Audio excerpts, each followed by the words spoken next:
I was so close. I was so fucking close, guys. So close to saying forget it. Can't be asked. I was this close. This close. Are we good now? I swear to you, you don't understand the meltdown that was taking place in my room. I was this close. You know when you're this close? I was this close. Guys, I was this close. I was this close to saying sorry, it's cancelled. We ain't doing it today. This close. I was having a meltdown, bro, because for some reason, guys, like I was ready to start half an hour before. For some, my monitor weren't turning on. Monitor ain't turning on. I'm like, yo, I need to be on the thing. What's going on? I can't see shit. Both monitors, computers bugging. I had to unplug absolutely everything from the mains and just go again. And thankfully, it actually turned on. I was about to lose my head. But we got a lot to talk about, so that's why I wanted to start early, but it is what it is. We here regardless, at least. The starting 11 is out. I actually didn't even get to finish doing the Bournemouth bench, but I've got their starting 11 there. Obviously, you know Evan Nilsson is out, injured, so they've got someone else up front. Our team is very interesting. I'm going to get it up on screen in just a moment. Smash up all the icons, because Caicedo starts along with Lavia and Enzo, so he's gone with that type of midfield structure again, where Caicedo, Enzo, Lavia, they haven't started many games this season together because obviously Lavia's been out for so many, but he does come into the side today. In fact, I'm just going to throw up this team now for you anyway. I'll do the bench in my own time, but I want to have something on screen so you can see the teams. But it is a little bit of a surprise. I wasn't expecting that. Maybe some of you guys were. There's a lot to discuss.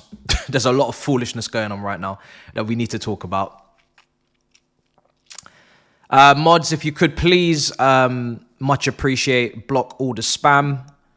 My head is absolutely gone, so I'm not going to be able to do it right now. So much appreciated on that.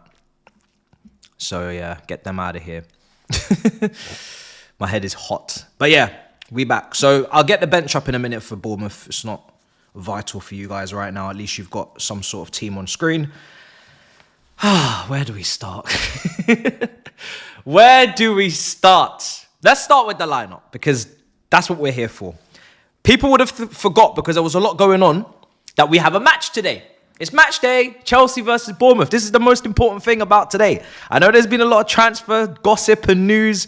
People have been asking me, what do I think about this player, that player? And I've actually not really said anything on purpose. And you know what I'm like, guys? I don't like gossip. I don't like gossip. It's not one of my favorite things.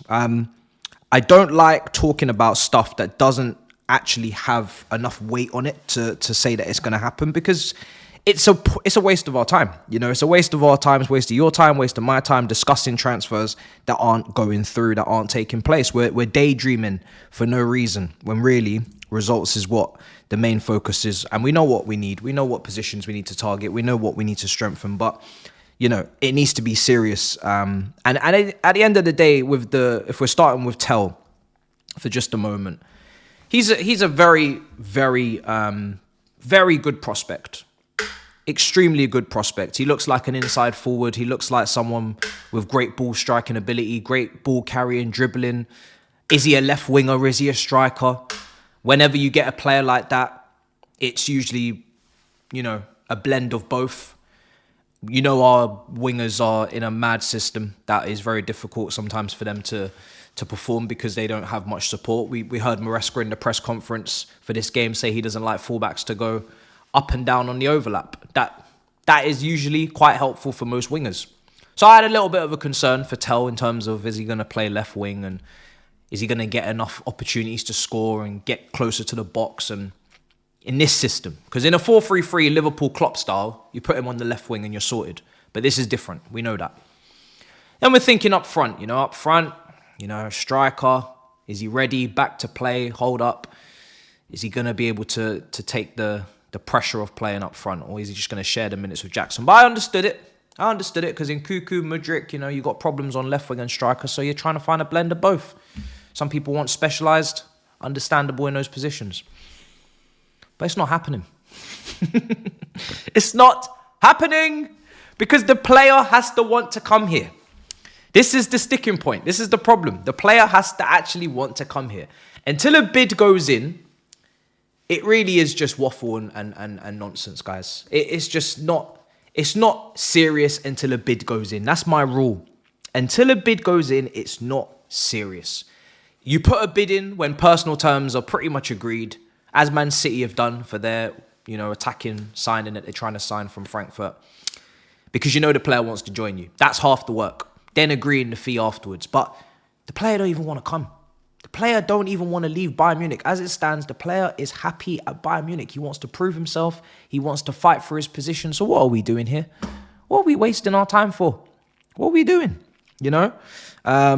It's one of those ones where I don't think he's played many minutes at all this season when I was looking at him. So he's someone that you've got to go into the previous season to really look up what he's on. I remember seeing him play, I think it was in the German Super Cup before they signed Harry Kane at the start of last season, and he definitely wasn't ready to lead the line. Judging off the early performances in the Bundesliga and in the Cup that season, he wasn't ready yet. That's why they got Kane, obviously, and I think they had someone else, Choupo-Moting or something. But yeah, point being, it's one of those situations where you got to look at the outgoings. They got to get done, man. The outgoings are the priority. They got to make room. And Nkunku was obviously always going to agree personal terms with Bayern Munich like that because he can't wait to get out of here. But it's got to go both ways. It's got to go both ways. So we wait. We continue. Kobe Mainu, don't even ask. I didn't even bother address that for a reason. Like that was pure foolishness. whoever rocked up with that report is just taking the absolute piss. That was just pure stupidness. And then we had today Ronaldo Vega do a heel turn, complete 180 or 360. He doesn't know what he wants in his life. There's many ways to look at this. Is this his father agent who is trying to get an agent fee and another quick transfer away, stack up the cash? Is it him wanting to actually leave in the first place and then realising Dortmund can't afford him because they couldn't afford Ian Maatsen last summer after the Champions League final loan, and then having to think, oh, damn, so I can't go because they can't afford me. So now let me say I'm on loan. I want to go on loan instead, knowing Chelsea won't send you on loan because they want to sell you, and then everything will patch up. Or it was just bad reporting. Someone got that wrong. He didn't want to leave permanently. He wanted to go on loan. Chelsea don't want to loan him. They'll only sell him. Or is he just a crackhead? Is he just confused, dazed? Did he get hit on the head? There's so many different ways to take it. I have absolutely no idea what's going on. He wants to play centre-back. I think he played as centre-back against Panathinaikos. I don't remember too many other times. He's played left-back. He's played midfield. I don't really know what's going on with that boy. But he needs to settle himself down, because I said it in my preview. Some people say, oh, it's understandable why he'd want to leave. I'm sorry, it's not. 6 months in, for a very much unknown player before signing, Basel, you were at, Swiss League, no Portuguese international caps. You come to Chelsea, big move for you. Big move for you. Your life has changed, yeah? Our lives, they stay the same. Your life changed, brother. The very least you could do is fight for your spot at Chelsea. The very least you could do is see out the season. Try and really, okay, you're not happy. You're not content. I get it. But don't just jump ship the first opportunity. Do you know how many players have become, I'm not saying this is going to happen to you, but you know how many players have become legends at this football club because the first 6 months, a year is difficult. They weren't always playing or weren't playing their right position. I've seen Aspilicueta play left wing back, brother. I've seen Zuma play central midfield against Tottenham in the FA Cup semi-final. Where the hell do you think you're going? You think you're just going to leave us high and dry in the middle of the season when we got Badiashile injured? A spot, by the way, that you could take as backup to Colwell, who keeping people on side. Don't pretend like this is unfathomable that you can't make it here. You're not playing behind prime JT or fucking Vidic and Ferdinand at Man United. You just got a couple of youngsters to compete with and an injury-prone centre-back. And you're ducking and you're running? Absolutely fuck off. So anybody trying to, cuddle and cradle and make excuses and, oh, bless him. Bless his heart and soul. He didn't get any game time in the last couple of fixtures in the Prem. So what? So what? Are you going to run? No, you're not going to run. Have a bit of character. Have a bit of fight. Jesus Christ. What is wrong with this low attention span generation? That must be what's going on. Focus, brother. Lock in. The hell? Lock in. Lock in. The hell? Putting up with this nonsense. I don't want these people at my club. I don't want these people at my club that are fragile, if this is true, that you wanted to leave. Fragile individuals. No. No. I don't do that shit around here, brother, because I've been calling for Samuel Smith to be getting opportunities. So let's just speed that up. If you're not gonna have a, I get the Conference League. It's not for everyone. I get it. And Cuckoo doesn't like it. Felix definitely doesn't like it. Nobody likes it. Nobody wants to play in the Conference League. We get it. But at least it's there for you to play. At least you have played some minutes. It's not like as if you came from a top 5 league, Champions League football, season in, season out. You're some big star and this is really bruising your ego. No, relax. Relax yourself. I don't know what Martinez has been whispering into brothers' ears for Portugal, but he needs to shut up. Yeah, you finished manager, dead coach. Yeah, you be quiet. Don't be whispering in his ear. Let him develop. Let him do his thing. That spot is open. That spot is there. So let's see.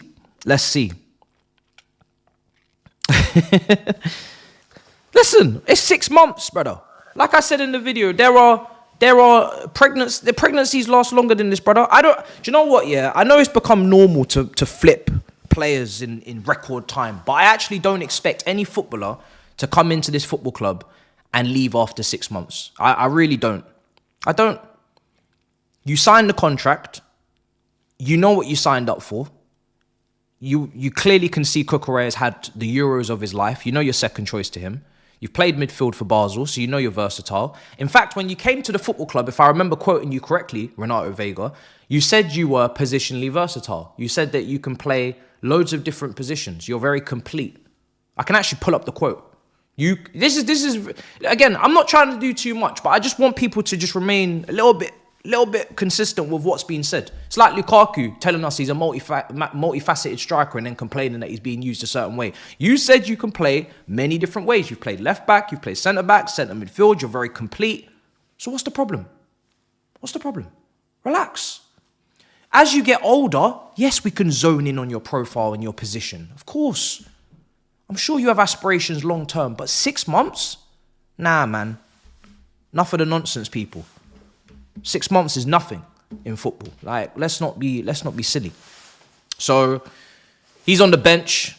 I'm assuming now that worry and where we're gonna get a second choice left back from, that saga is now over. We don't need any more. We don't need this. We got enough problems as it is. Trust me, we got enough issues as it is. In Cuckoo, future to sort out. He's been here for years. He's got a World Cup coming up where he actually genuinely can be a starter in that France squad. So we'll see what happens with him. We've got midfield, which is still...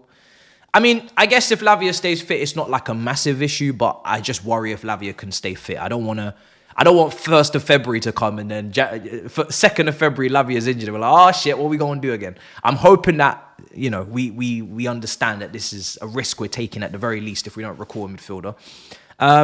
And then, I think the centre-back stuff has died down as well because Josh Achampong starts today. That is the good news. Moving on, away from foolish, confused reporting and individuals. Achampong starts back-to-back Premier League games. Very excited for him. I hope he smashes it. He's going to need to. It's going to be a back three, him and Cucurella either side. Caicedo into midfield with Lavia. Enzo pushing up into the half space. I know you guys probably not happy about the kind of restrictions, I guess we could say, that Maresca mentioned for the system in the presser. You see me, we were debating this about the fullbacks before we get into the predictions and super chats, if there's any.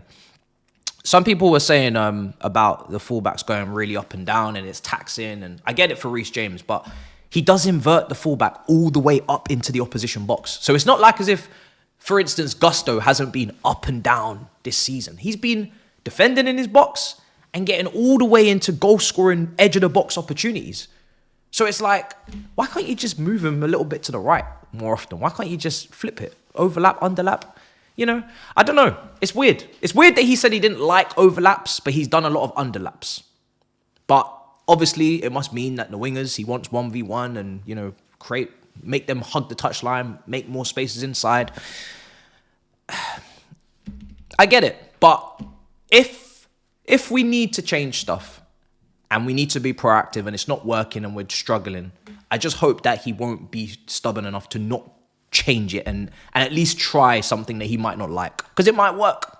And at the end of the day, I know football managers are philosophers these days. They've all got their systems and their principles and, you know, their books.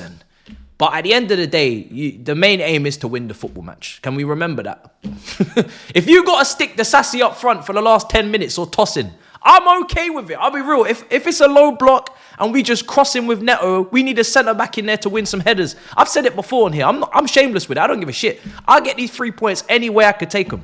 If it's dire circumstances, if you've done the first 60, 70, 80 minutes and your plan hasn't worked, put Tosin up front. You know, Gerard Piqué, even at the great Barcelona, used to go up front for 10 minutes at the end to get a goal. Sergio Ramos, the same, used to get late goals. You know, we shouldn't be so, we shouldn't be so fixated on, it's my way or no way. No, let's win some football matches. How about that? We ain't won in 4 games. Let's throw the kitchen sink at it. I want to see us absolutely throwing ourselves at the goal to try and win games. So we can say, all right, we've left it all out there on the pitch. We've tried absolutely everything. I don't want to see us leaving shit on the table. We're not good enough to leave shit on the table. We need to put everything on the table for this top 4. Everything. More than I can believe. So that's all I want. That's all I want in the next few games before Man City away. We've got Wolves after this. Leave everything on the table.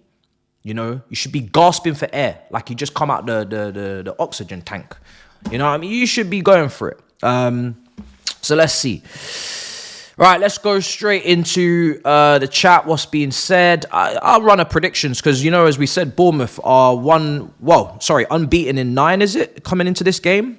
Everybody's got their eyes on some centre-backs. I know you guys got your eyes on the centre-backs. You don't need to tell me.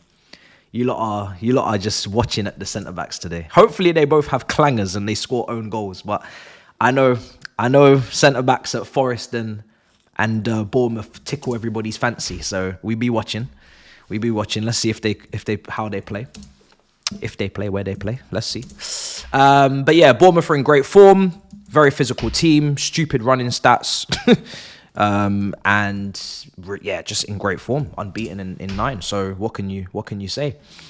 It's going to be difficult, but they have got injuries. There's a couple of players that return that I wasn't expecting to see, but still injuries. So really weird, but Bournemouth have got really good squad depth. I don't know if anybody's gone through their squad, and really gone through the options in certain positions. For instance, Tavernier was actually a really important part of their attack, one of their wide players from last year, the year before. Brother's out injured. Nobody seems to even mention him. Nobody mentions him because they got other options. You know, it's mad.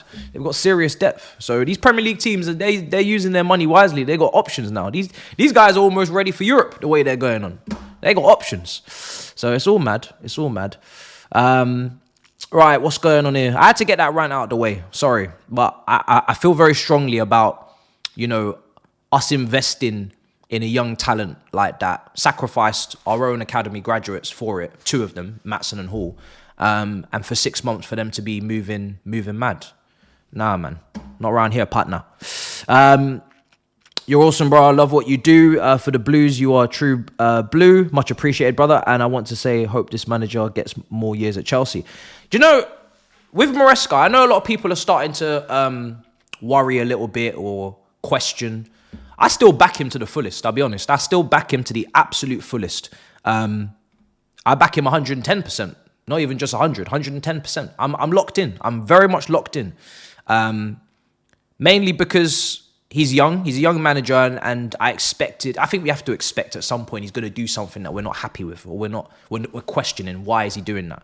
But the way that he's done a good 80% so far, 85% of his Chelsea career has been very transparent in terms of the way he speaks. He's very articulate with his tactics.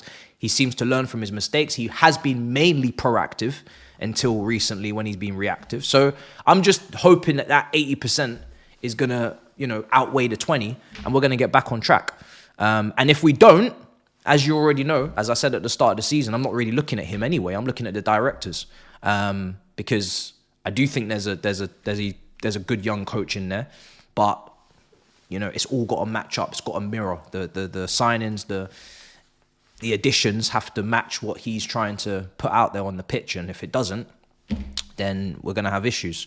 So they've had a lot more time than him. You know, they've spent a whole heap of money. And I think if there's people that need to be accountable, they're very much at the top of the list. So, you know, as this summer unravels, there's a lot of lessons to be learnt, because we're struggling, apart from Sancho, we're struggling with these summer signings right now, in terms of them being trusted and adding to this team off the bench and being used, and some of them even looking to be sold. It's not good. So let's see. Right, how are Chelsea not in for Nuno Mendes? Well, I mean, listen, Ronaldo Vega, that had to be resolved first. Mudryk sample B needs to be resolved before I really think about a left winger realistically coming in. Nkunku needs to be sold before you think of a striker. So this is why I keep harping on about outgoings, because until I see gaps in the squad for incomings to be made, and remember, we've already got a pretty sizable squad. We already knew we need to trim it a little bit. Loan out Chukwuemeka, sell Drewsbury Hall. You know, look at Disasi sales. Look at what Casadet's future is. We've already got trimming to do, Chilwell. So we haven't done any trimming. And then we're talking about adding. We ain't trimmed. First you got to trim. Then you got to look at the gaps and make gaps. And then you got to add. We trying to add before we trim. That's crazy. So it ain't going to happen, in my opinion. In my humble opinion, there ain't no additions until there's at least trimmings. And when there's trimmings, then you still need to find some gaps. And those gaps will come from senior players, Mudryk and Nkunku, etc. And if they don't move, then there is no movement. So I'm waiting on results. I'm waiting on a whole heap of things. We're running out of days in this window. But listen, it is what it is. Even if we don't do anything, I still expect this team to make top four. It's not like, obviously I would love things to happen, because then I would get a little bit more confident and a bit more assurance. But we have to make top four regardless. If we don't do a single thing, if we don't touch this team, top four is a must. So it's up to them, you know, whether they see the opportunities there or they don't. So let's see.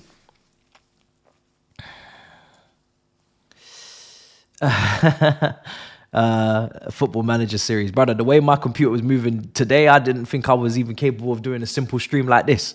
I was about to lose my head. Do you think Maresca has any says on transfers? When he first came in, it was advertised to us that he's a head coach. So as a head coach, his job is to coach the team given to him, and he has a say, but he is not in charge of transfers. So I'm sure any smart sporting director would make sure that any transfer that they're looking to make, they would run by him and get his approval. Because if you don't get his approval, then no matter who you're signing, the manager still is the one that has to pick them, use them, put them in the system. They can make your signing look horrendous purely by not using them. Felix, for example, only played and started against relegation teams. So that signing looks worse because the manager doesn't trust him, or can't find a place for him in the system, or doesn't find the balance, or whatever it is. That signing looks worse because he's not contributing as much as he should be. Might be a good player. Don't know. I'm not seeing him against serious teams. So you've got to make sure that the manager is just green lighting. If he says no, then everything should be off the table. If the manager says absolutely not, then you can't sign the player, because you're giving the manager a player that he doesn't want to use, or he doesn't want. Now, here's the extra part. If you and the manager are clashing on players, you hired the wrong manager.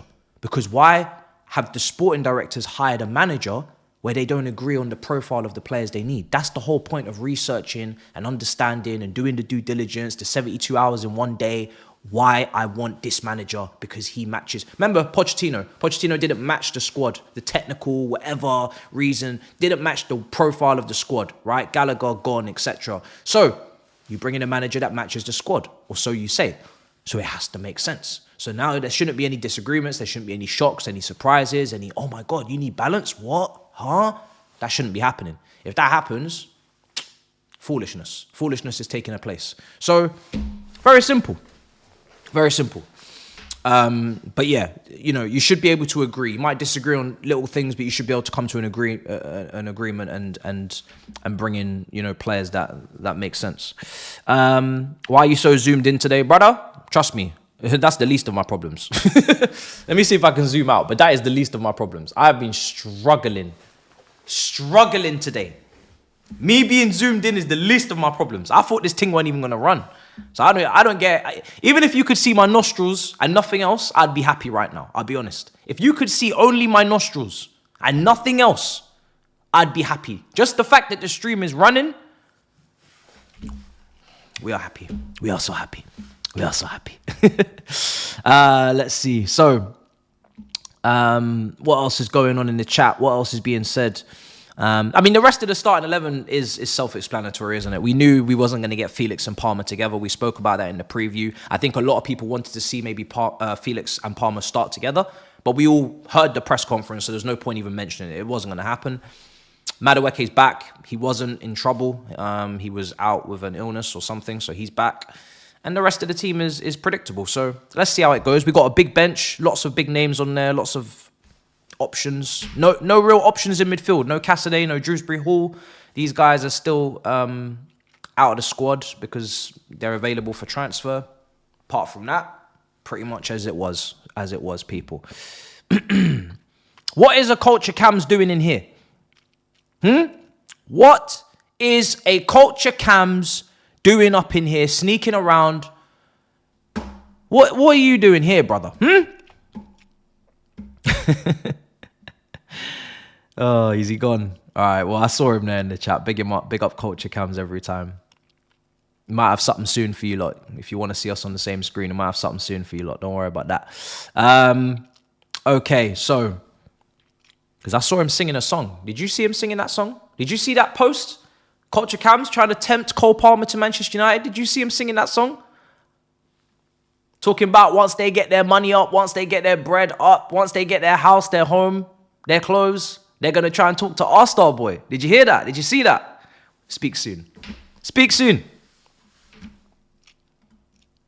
And he had Mays singing along with him. Nah, speak soon. Speak soon.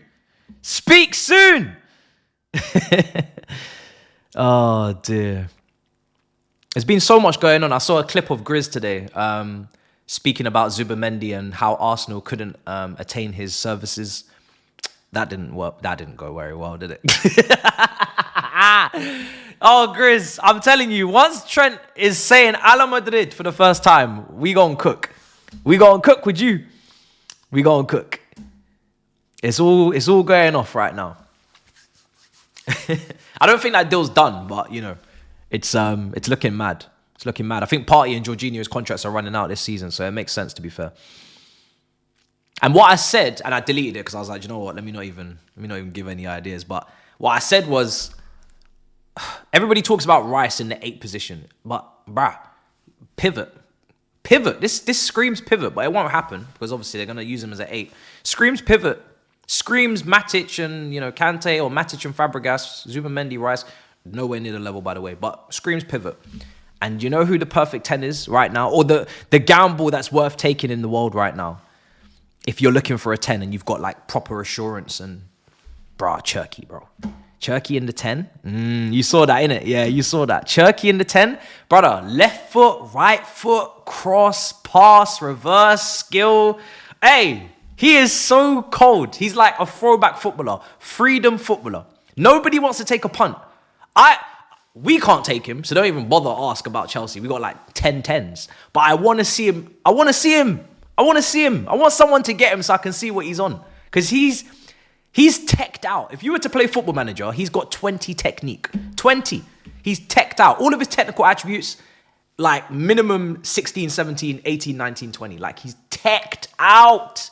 He's a player that belongs in the early 2000s. He's a player that belongs with the Rui Costas and the Raquelmes and all of those 10s. Ozils and everyone. All the 10s. He belongs in that era. If he was in that era, even Adel Taarabt, bruv. All of them. Ben Arfa, all of them. He belongs in that era. He doesn't belong here. He does not belong here. But I'm glad he's here, and I want to see him. We ain't getting him, but I want to see him. I really want to see him. So I'm interested to see who's going to take a punt, who's going to take a risk, maybe a gamble. People say his off the ball work rate is absolutely NA, null and void. So you got to set things up around him and, you know, give him the freedom. But this is why I say it doesn't necessarily even have to be a top team. Maybe like a mid-table Premier League team who just want to add a bit of flair, a little bit of something special, a little bit of spice to their team. You know, you've got a bunch of hard workers and then just one little gem. Like I said, we've seen it before. But let's see. Let's see. What else has been going on transfer-wise outside of our meltdowns? Gu's pressing and work rate kind of reminded me of Loic Remy. You agree? I can't remember Loic Remy, you know, how... I don't think he was as intense off the ball as Gu, to be honest. And he's a lot older when he was here. But he had a good finish on him, though, Loic Remy. You know, if Gu could finish like Remy, I'd be very, very happy.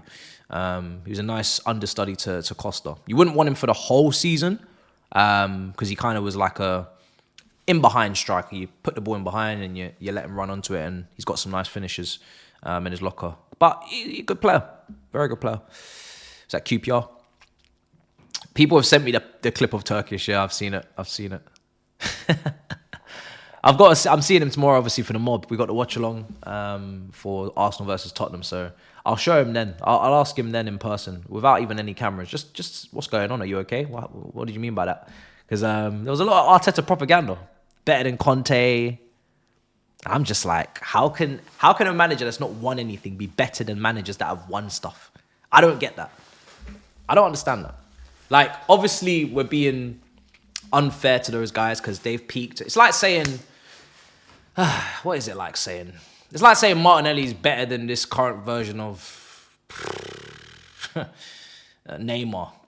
It's like, why are we making the comparison? They're from different eras. One has achieved greatness, one has not achieved shit. Same with the managers. Why are we doing this? It doesn't make sense. I don't understand why we do this. Why do we play these games in this community? It's not good. It's poor. My second light ain't on. I'm going to have to turn that on in a minute. So if I come off screen for a second, that's why. I mean, it just feels a bit dark. It's nasty work. Oh, what else was nasty work? Is that Sol Campbell Google ad. Oh my days. Yo, that shit was nasty. Can we talk about that? Sol Campbell today has dropped a absolute classic. That was creme de la creme, guys. That was foul. If that happened to us, if we had a situation where a player had the same context and my head would be gone. My head would be gone. Man spinning the lily whites around. Oh, it's just jumper move. Ay. You can't do that. You cannot be doing that. It's cruel. It's so cruel. It was nasty work.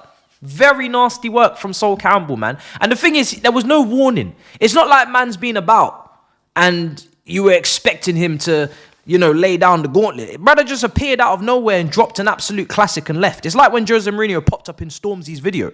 Like, what is a polar bear doing in Kenya? You know? What is a polar bear doing in Kenya? It doesn't make any sense. Why are you doing this? It was just an unnecessary level of violence that I wasn't expecting. And I'm glad I wasn't on the receiving end. It was funny, but it was nasty. The whole thing was nasty. Even at the end, he's like, just bar for bar. I don't think I can play it because of copyright, but bar for bar. If you haven't seen it, you need to seriously see it because you're missing out. But bar for bar is very, very disrespectful. Let me just finish this bench. It's very disrespectful. I'll be real. It's very disrespectful. I could not have that. You know when your friends are hyping you up, like, you're gonna have that? Because I wouldn't have that if I was you. That's how I feel looking at Tottenham fans. Like, I personally wouldn't have that. I personally wouldn't have that. I don't know about you. I don't know about you, Tottenham fans, but personally, if it was me, I wouldn't be able to handle that. I wouldn't have that. That's just me, though. I don't know about you. If you're willing to get disrespected like that, that's your business. But for me, could never. And then the fight starts. Then the fight breaks out and punches are thrown because you've hyped it. But that's how I feel. I'm gonna probably do that to Tobes tomorrow. Actually, I'm gonna proper milk that because that was crazy. So disrespectful. Oh, dearie me. All right, let's finish. I mean, yeah, I know you guys don't really mind what the Bournemouth bench is because they've got injuries, so it's a lot of unrecognisable names to me. Anyway, there is Clivert there, but there are some unrecognisable names. But we're gonna put them on screen anyway. Where is it? Oh, it's updated itself. Lovely. Cool. What else is there? Really, this is a catch-up. So much to catch up on. So much foolishness has been going on that I haven't really done a video. I could have done a video on 2 of these transfer sagas over the last couple of weeks, but I just didn't feel like wasting your time. I don't like wasting your time. Your time is precious. I don't waste your time, guys. Tell Kobe Mainu, I don't waste your time. If there's one thing I don't do, I don't waste your time. I try not to. Hand on heart, I try not to waste your time. When I upload, I'd like to think that it's worth. I've got something to say. I've got something to say, and it's something significant, something with substance, brother. I ain't here to waffle about these transfer rumors. Put the bid in or shut up, bruv. Yeah, that's how I roll. Put the bid in or shush. And if there's a bid, we do breaking news streams. But we don't be talking about these inquiries with no interest of the player moving the other way. No. That's some foolishness. I need to see some zeros. I need to see some pounds, some figures, brother. Shut it, Shanice. Please do not spam. I have to be an Arsenal fan, brother. I hope you get relegated.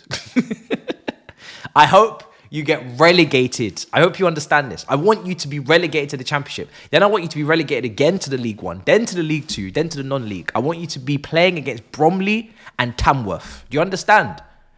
You better be understand. And I'm sure it's reciprocal. And that's why it's a very, it's a good understanding that we have.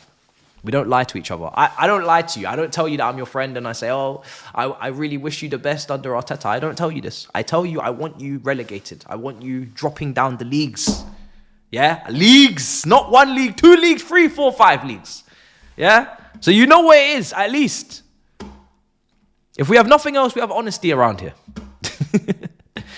Prime AFTV is back. Oh, it's been a pleasure. The rants, it's just been beautiful. Long may it continue. I think tomorrow, if they dare lose, we have, honestly, the pinnacle. We have the pinnacle. We're kicking off in 20 minutes, so we need to focus. Because I think we're running from the fact that this is a very important game. It's more than you can believe, people. Very important. We need to win badly. If we lose, and I don't think we will, but if we lose, we will be level on points with Bournemouth. I hope everybody is aware. Shit is very precious, very delicate right now. We must. Very delicate situation. We do not need that. City, I'm not even looking at them, but City are doing their thing. Hopefully Brentford can, should be a difficult game, but you never know. I saw Forest go to Arsenal. I thought that'd be a difficult game, and they absolutely wiped the floor with them. So I don't be trusting these new teams. These new teams in new positions, they're still can't trust them. Pandemonium. We can't draw. We can't lose today. We must win. Why did you square up to Ty? I saw expression said that. Yeah, I would never square up to Ty. Never in my life would I square up to Ty. Ty is my brother. Ty is a good man. I would never square up to Ty in his life. There is no argument I want to win that badly. It just doesn't exist. I don't care if he said Hazard is a 2-pack of ass. I don't care if he said Eden Hazard is a 2-pack of ass. I will just walk away. I don't know where these people are getting into these arguments. What are you arguing about like that with that much intensity? I get it on Twitter because it's different because you're in a bubble, but in person, what is with all the animosity really? What could possibly be said? What is going on? Do you prefer Caicedo or Cucurella inverting in this game? Personally, it absolutely has to be Caicedo. Like, there is no question about it. When you see Caicedo and Cucurella at fullback, there is only one that can invert. Any other option is wrong. There's only one that can play in the back three. There's only one I want to see in the back three. And there's only one that can be inverted. That's Caicedo into midfield with Lavia, and Cucurella goes into the back three. Colwell will be in the middle where he's best, and Acheampong to the right. Everything is perfectly balanced and makes sense back there in regards to all of that. And this is why I said with Santos, if he was to come back, he would get minutes, because say Lavia is injured, you just plug and play. You say Lavia out the team, Santos in, and as you can see, Santos, Caicedo, Enzo could coexist in one team. How exciting would that be? So when people say, oh, he can't come back because his development and we have to look after him, he's not going to play, he will play. Mode can't believe he will play. He will play. Can you not see the minutes? The minutes are there. You can't see? Are you blind? You know, the minutes are there, so I don't understand. But maybe it's all in my head. But this is literally here for you to see on screen. They all three can play. So imagine now you got 4 midfielders for potentially, in days like this, 3 positions. You know, I mean, only Caicedo can do that role, but Lavia, Enzo, you know, Caicedo can, Santos can be box to box. He could definitely play Enzo's role and crash the box and try and get us goals and all of that. So, yeah, man. And I don't think he's any less defensively aware than Lavia. So, you know, it doesn't really make a difference. I'm happy with either. But yeah, it's not going to happen anyway. Unfortunately, we're not bringing him back, so we have to keep it moving. Shirt sponsors, honestly, at this point, I don't even care. I just want results. The best way to get sponsors is to qualify for the Champions League. We're far too deep in the season, far too far in the season for me to be thinking that a shirt sponsor's going to come in now. If it does, it does. We've already lost out on the first 6 months anyway. I don't know what they're doing. They sacked the CEO in the summer. I don't know. This is more than above my level, my station. I have no idea what is going on. I don't know what's going on. I don't know the strategy behind it. In my head, from a money standpoint, whenever there isn't a sponsor in a certain marketing position, opportunity, billboard, blank, Google ad, blank, tube, you know, train, canvas, blank, you are losing money. Anytime there is not advertising in the advertising space, you are losing money, from what I am aware of. So I don't really understand how it could be a stroke of genius. The only thing I'm praying on is that we're holding out for the big money that we would not have got previously. Obviously, it would be nice to get a 1-year deal and then renegotiate for Champions League qualification. I don't know how these deals work in terms of, you know, multi-year contracts and all this. Maybe sponsors don't want to do that. Maybe they couldn't find a 1-year sponsor. But yeah, there's advertising space to be had. No one's taking up that slot. So every day that shirt is out there, that's money down the drain. But hopefully, like I said, we gonna get the fattest deal and it ain't gonna impact us. We passed PSR, so that's all that matters. We passed PSR, so we live to fight another day. Right, what else we got? I mean, we're kicking off soon. We're gonna put the timer on screen. I think Liverpool are playing Forest today as well. But I ain't going to be watching. Unless my team are like 7-0 up or 5-0 up, I'm not going to be watching. Yeah. What else we got?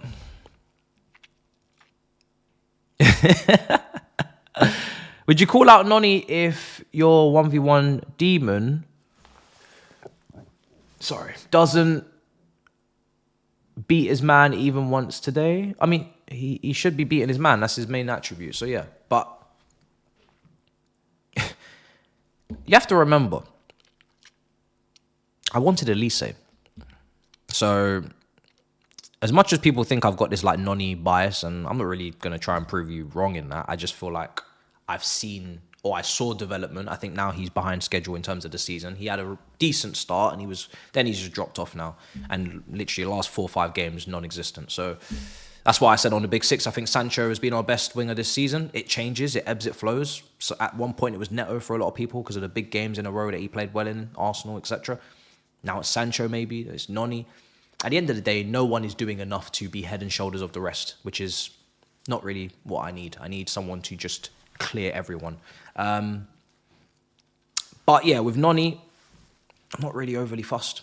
I've benched him on previews. I've started him on previews. It's very fluid. It's very sometimes maybe good, sometimes maybe shit. I don't really care. I just need performance. I need goals. I need assists. I don't care who gives them. It's Neto, Noni, Sancho. Pick one. Anyone, do something. And like I said, I wanted Elise, and I would have been playing Elise on that right-hand side, and Noni would have been on the bench, because you know how much I like Elise, so I haven't shut up about him. So, yeah, you know, it is what it is. I'm just glad Noni's fit, because when my massive reservation with Noni when we first signed him was that his injury record was a bit spooky. And since he's come here, he's not really had massive injury issues. So that's the biggest thing that I'm surprised about. But in terms of improving the position, brother, when Esteval comes in next season, if he is the Yamal, if he is ready, if he just comes in and lights the place up, brother, Madueke, park yourself, you know? He's had disciplinary issues. He's had things that he's had to fix with the manager in terms of the training. It's up to him. It's his career. I've seen bigger and better. I don't give a damn. I don't give a damn. I just need a title, bro. I need trophies, and I don't care who gives them to me. Whoever can bring it, we will be there. You're positive about this game? Yeah, I predicted a win. It's going to be close. I mean, if we batter them, I'll be shocked, because they got a good defense, and they're organised, and the manager's got them in a set way, and they're in great form. So I'm not expecting a beat down. I'll take any type of win, to be honest. If we win 1-0, 2-1, I'll take it. I'll bite your hand off for it. I'm not even expecting it to be a comfortable game. It's nip and tuck. It's going to be close, and I'm hoping that we edge it, because, like I said, they've got injuries. You look at their bench versus our bench. If we have to change the game, if we have to add reinforcements and be proactive, then there is absolutely no excuse for us not finishing and ending the game well. James and Lavia are back. They're in the squad, you know. We should be ending the game well. The one thing that we should be doing is we should be ending games similar to Liverpool last year. You're bringing on Diaz, or you're bringing on Jota or whatever, and you're scoring goals and you're adding to the tally, or you're taking advantage of tired legs. If you can't do that, Lord heavens. You know, and what are we doing? So let's see.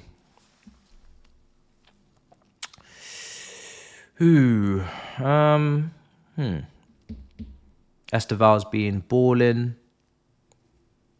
Yeah, I mean he's young, so he's like 18. I'm not expecting him to come in here and start every game next year. That's a lot. I'd love for him to be, you know, second choice and get his minutes and grow and develop and get stronger as the season goes on. That's kind of what I'm expecting. But obviously you got to then have the first choice smash it, so you don't have to worry about Esteval. If the first choice is failing, then you have to speed run him. You have to push him up quickly into the starting 11.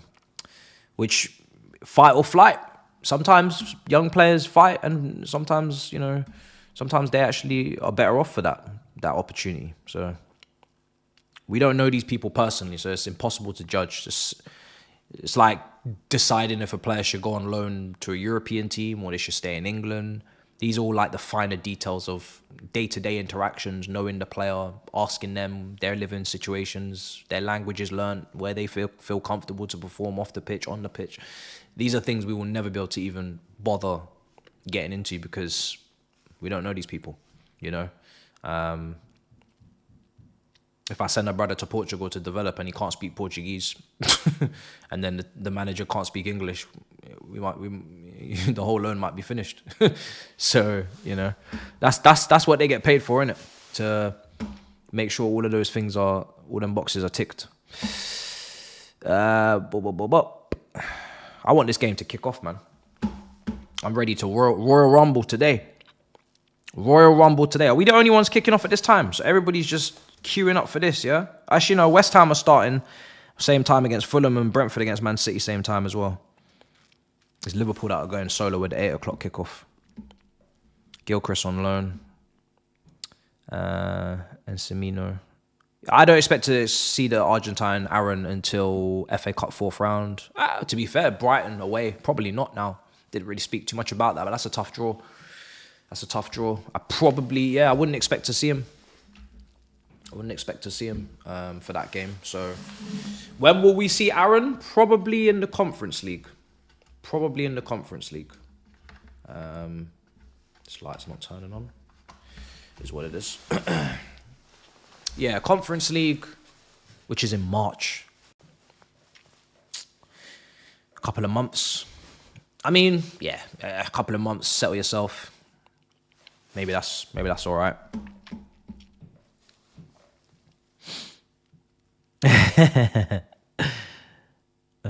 Dear. We need Chalobah. Yeah, we spoke about Ronaldo Vega earlier on in the stream. I gave him a good talking to. I had to be a bit ruthless on it because I just feel like I don't want people to come to our club and treat it as a stepping stone, which is initially what the report made it sound like. Is, oh, I've had my 6 month now. I'm gonna go to Dortmund and kick on. Excuse me, is my club a bunch of idiots? Are we some stepping stone team? I've seen Cesc Fabregas walk off the pitch crying at my football club. Countless players telling me they wish they were here longer. And you think Drogba carried off the pitch, you think you're going to come here? You think you're going to come here and disrespect my football club? Listen, that shit all better be fake. That shit better all be false reporting. I'm telling you. You ain't going to come to my football club and treat it like some sort of stepping stone, some sort of international awareness campaign. You know what I mean? Let me just showcase my talents, and then 6 months in, who's interested? What do you think this is? Crazy. Slow your ass down. But yeah, I knew Dortmund wouldn't have the money. We saw it with Maatsen. If you can't sign Sancho and Maatsen after helping you get to a Champions League final, and you ain't got the bread for 2 players that are available, bruh, you ain't splashing it on Ronaldo Vega. Like, you know what I mean? I don't know where the money's gone, but they ain't got it. So they ain't got it. That was my big thing. It was like, once I seen Chelsea weren't willing to loan and they wanted a permanent, I was like, ooh, squeaky bum time.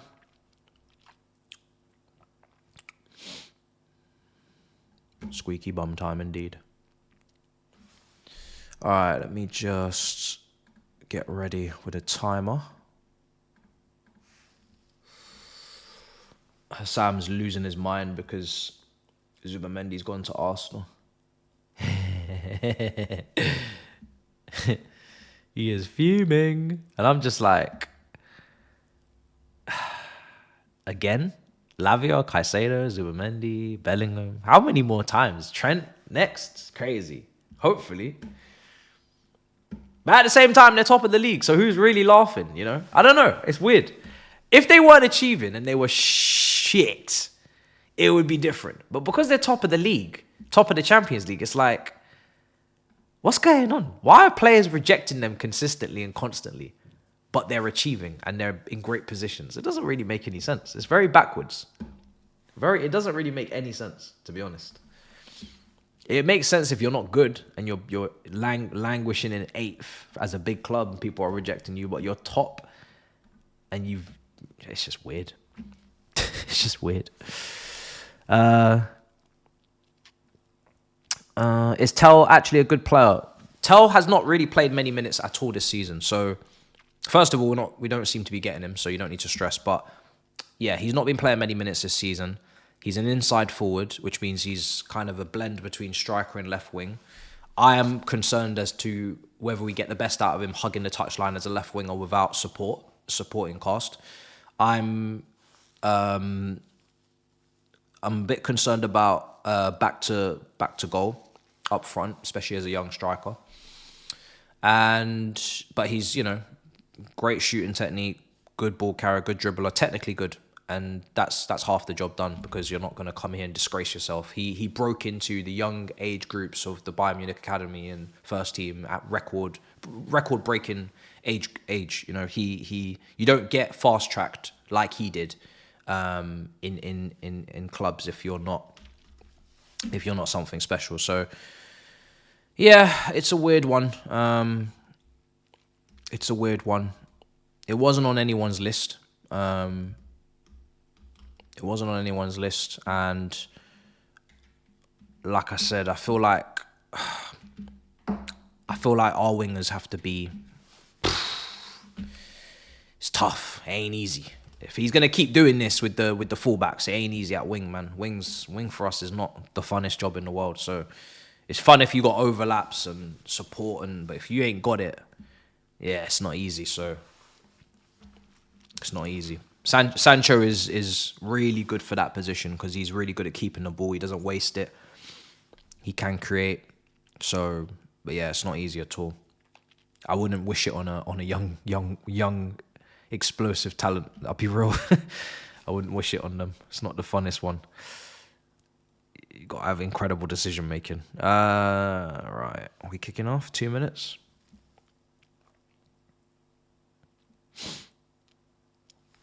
But up front, maybe, you know. The problem is with him is that there's not enough minutes played up front.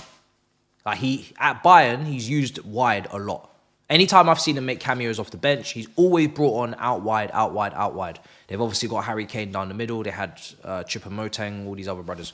So I've not seen him up front. So I'm not saying he can't be in the future a great striker, but because he usually is used out wide in a completely different system, and you know, up front is it's not an easy role.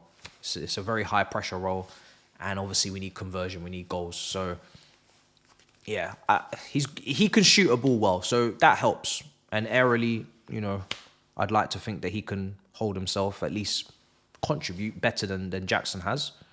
But considering how dire our needs are and how pressurized the situation is, as you know, I would probably go with someone a little bit more proven in terms of, you know, they've put the numbers down and they play, you know. But those guys are expensive and they probably don't fit the wage bracket, so it's all about pros and cons. I have no doubt that there's a talent there. I don't know if I trust us not to misprofile him. That's the long short way of answering the question. that's my opinion. It's not just about, do you rate the player? Okay, great, get him. It's like, are we going to profile the player properly so we get the best out of the player? Because a lot of the time that's half the issue. Right, so we kicking off. Let's get the timers ready. Let's get cracking. We've got a game to win. I'm sure we're going to have a great deadline day on this channel. We always do. We always do, people. I might be a little bit behind to begin with. I'm going to reset. I'm going to switch the timer on, so bear with me. But we are about to kick off. Chelsea at home to Bournemouth. Must win.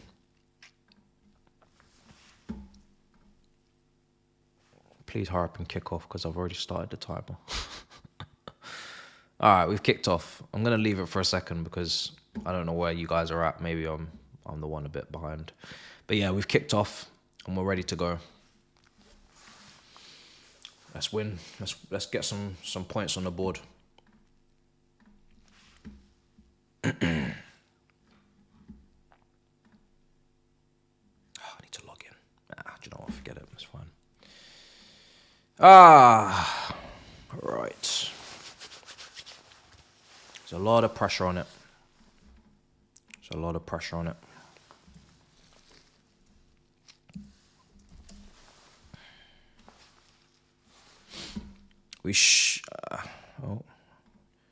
we go. Cool. That was, that touch. I've just caught up on that now. That touch, if we could have just secured that touch, we were right in on goal. Lavia. I love how press resistant Lavia is. He's honestly just a sight to behold. Brilliant play from Palmer. I don't know if he's nutmegged him there. But Lavia is just... He reminds me of Mateo Kovacic a little bit in terms of how press resistant he is. Do you guys remember when we used to have Mateo Kovacic in midfield and the way he used to just wriggle out of challenges with his ball carrying, his dribbling? He just used to send people he just put people on their backside. It was like having Hazard in the midfield when the ball is when the pressures, when there's a time to be pressured and you're trying to escape. It's like having a little mini Hazard in there in the midfield. The way that he just gets himself out of these situations. That's who he reminds me of a little bit. Oh, let me close the poll. Thank you. Let me actually... Oh, shit. Let me remove the pin as well.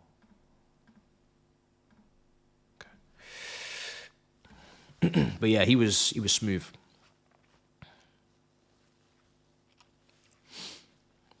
But Lavia, always been a baller. Southampton, debut season, relegation-stricken team, in the midfield with Ward-Prowse, balling out at the Emirates, balling out against Man City in the Cup. Everybody could see the talent. It was clear. Just got to stay fit.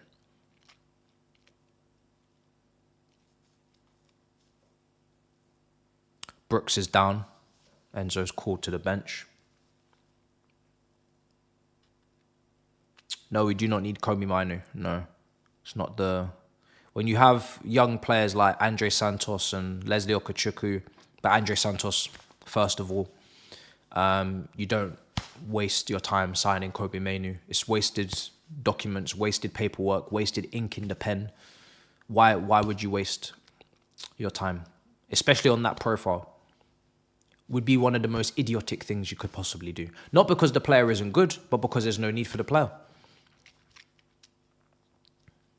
It would outline very clearly that we're not interested in building a balanced team. We're interested in stockpiling young talents and flipping them. Because why are you signing Kobe Mainu? It's like, it just makes no sense. This is why when the report came out, I just ignored it because I don't even believe that, A, he would ever move in this window. Obviously not. Man United wouldn't sell him in this window, I don't think. And he'll probably sign a new deal anyway. So some teams would need him. We are not one of those teams. Why was Cuckoo dropped? Cuckoo there.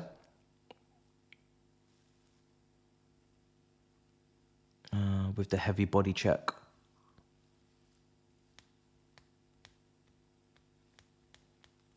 Yeah. Oh, a bit of a slow start to the game with that injury.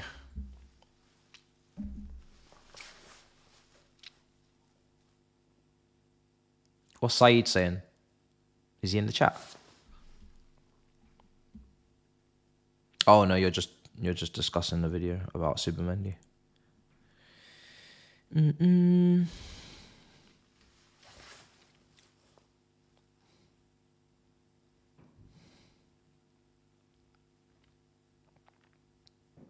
I was having such a, like I said, I was having such a meltdown because you guys were in the chat. You were like, hurry up and start. You're late. It's late. And I'm like, I am going to literally crash my head against this camera. I'm ready, but the equipment's not. You realize how much you enjoy doing, well, I realize how much I enjoy doing these watch-alongs. I already knew, but I realized how much I enjoy doing these watch-alongs when it looked like it was about to be taken away from me. I was like, yo, I've been looking forward to doing this shit all day. I'm ready. And they about to fuck me? I said, yeah. And it doesn't help because you're looking at the chat and it's just like, people are waiting. I'm just like, yo, this is peak. I'm angry. You man are angry. No one's winning right now. No one's winning. I need Cole Palmer to absolutely crash this in the top corner. I need him to crash this in the top corner. This is like just before it gets too far away from the goal. This is in range. And it's straight at the keeper. Straight at the keeper.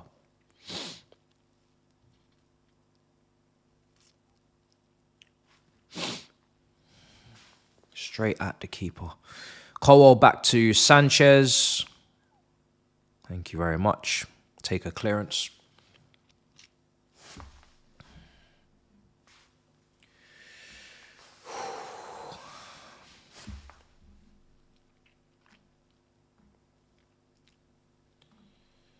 Oh, man.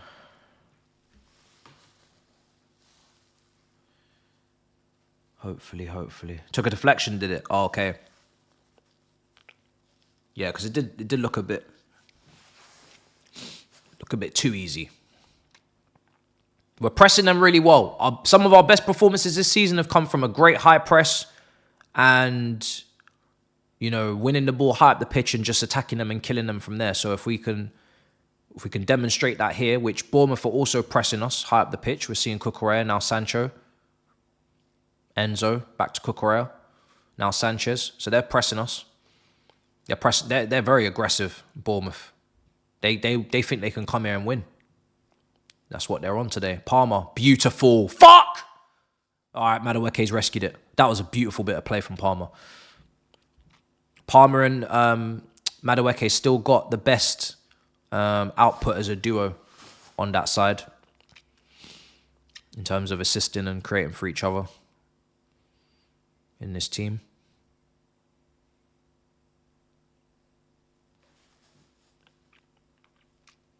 So funny that we talk about Palmer and over the winter, a little bit of a drop, but the amount of chances he created in some of those games, even whilst not playing at his best, it's crazy.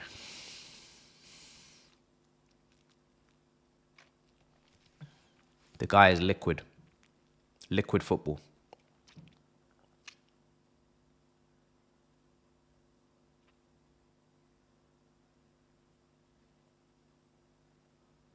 I can see why he wants to play him in the 10 so much, because if you want to trust someone to play the final ball, it's him, make the right decision, create the most chances, score the most goals.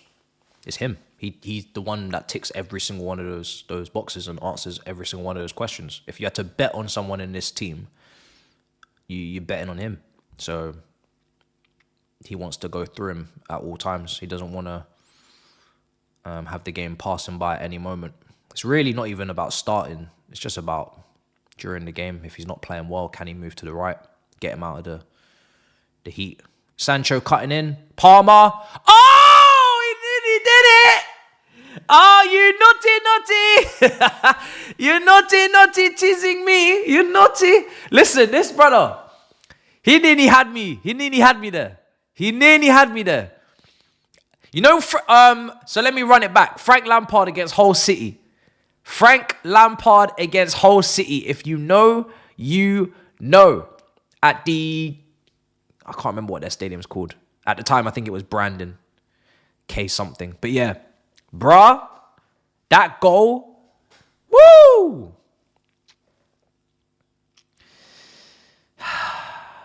Such an insane finish that day. Yeah, he nearly did a lamps. Obviously, we have lamps at the new camp as well. Stupid goal. Ridiculous goal. But yeah, it was giving those vibes. Very naughty. 10 minutes gone. Good start. Good press. Good intensity. Good tempo. Good build-up.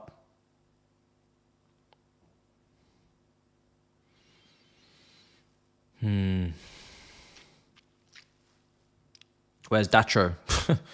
Bro, don't worry about Datro. At least Datro's out on loan in Turkey. You should be asking, where's Washington? I'm starting to think he actually doesn't exist. I'll be real. That brother, he ain't even going to get a loan. He don't exist. He's owl generated. Go on, Achampong.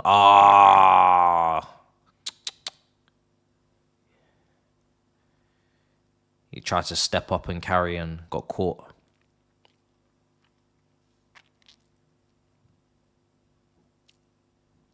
That's a big W, though, from the manager, the fact that he started him. I was calling for him to get in these games, and he's giving him opportunities now. Giving him opportunities. He's now got to take them.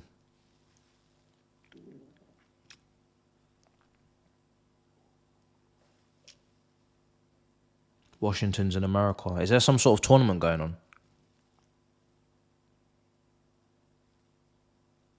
Yeah, I said, bro. I said on the Big Six, and they said Tobes Turkish Trase Madueke is the best winger this season. I said no. That was 2 months ago's news, maybe. But right now, in my opinion, it's Sancho. Jackson, you greedy bugger! Ah!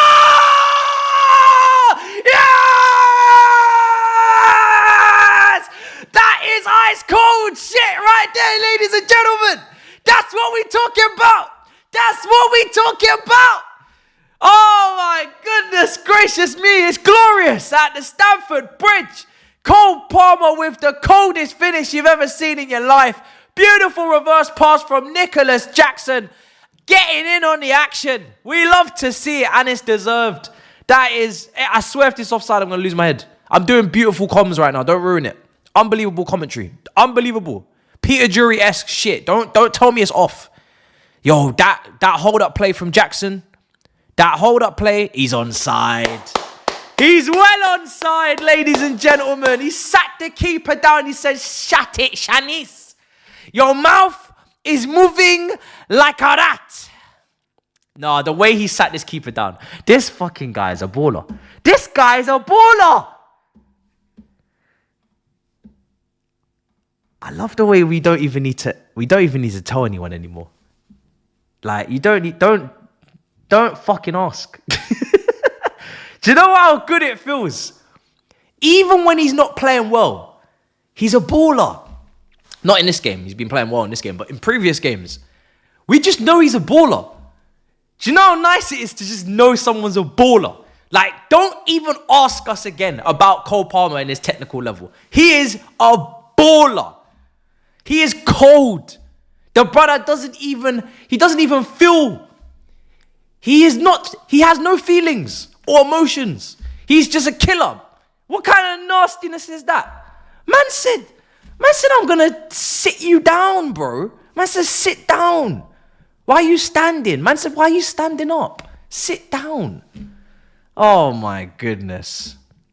I bloody love this player. You just have to love him. He is ready to win big shit. He is ready to win big shit.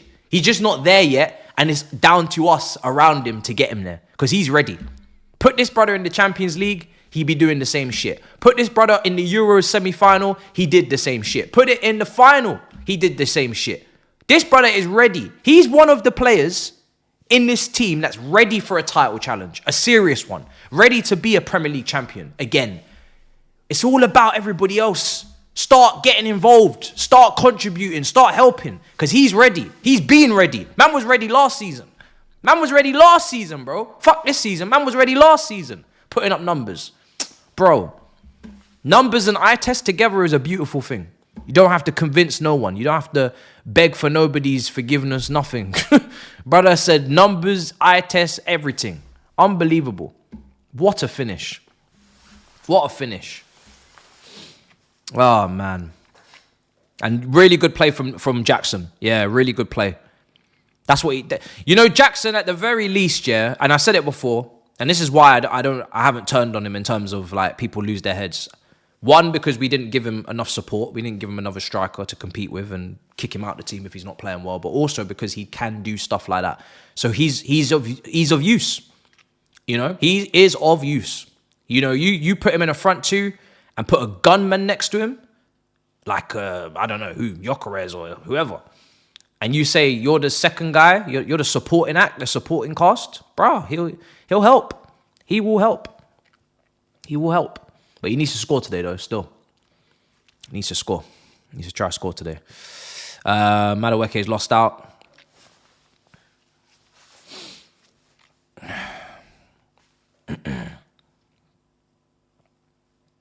That's your last goal tonight. Is that what you're saying, yeah? We do need a new striker. Jackson could score a hat-trick today, and we'd still need a new striker. He could score 10 goals today, and we still need a new striker. It doesn't change. It doesn't change. Ball in, cleared.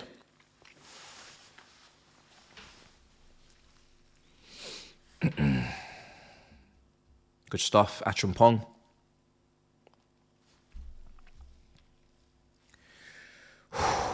That's a really good way to start this game.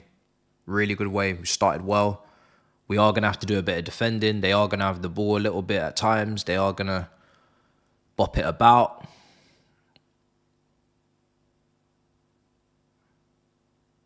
It's the Premier League. Good team. Remember when we played these guys? I didn't even mention it before, but we played them obviously earlier in the season. We all know how that went. That was a tough game. You know, we scraped that 1-0 in Cuckoo winner, Sancho assist. That was a tough game. I think that was Sancho's first game for us, and he come off the bench and got an assist and started his Chelsea career that way. That pass into the box. That was a tough game. Sanchez was fantastic that game. That's the one game Vega played 90 minutes, I think, in midfield. So, not easy. Not easy. So, yeah. You take any win against this lot. I know you lot are watching the centre-back. You man are drooling. Because I know how much you lot want a new centre-back. So you're just watching the centre-backs at Bournemouth. Just, oh, nice little switch. Oh. I know what's going on. Nice little switch. Hopefully we embarrass them today. I want them embarrassed. I want them embarrassed. Oh, what is going on?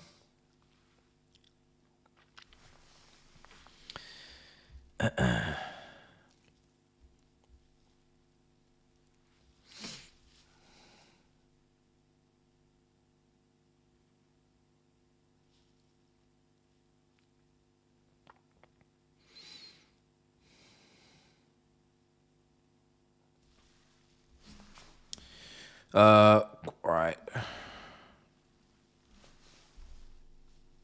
18 minutes gone.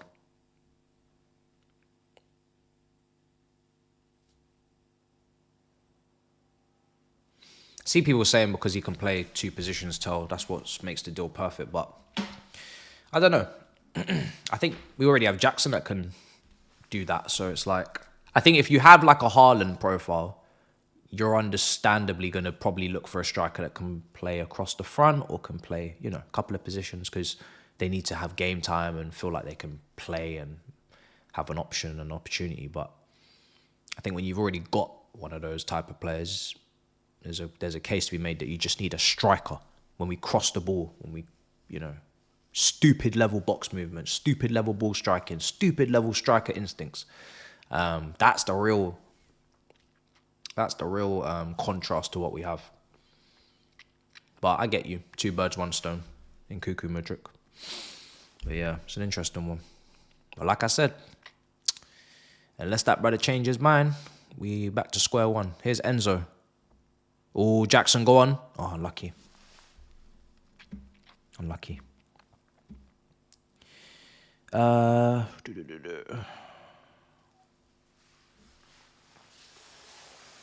Yeah, Bournemouth, very physical team. Very physical. Them and Brentford. And Forest. Physical teams with the technical side to back it up. Unlike an Everton. That's the difference between them and an Everton. They got both. They're physical, but they got technical. Everton is just a bunch of bullies.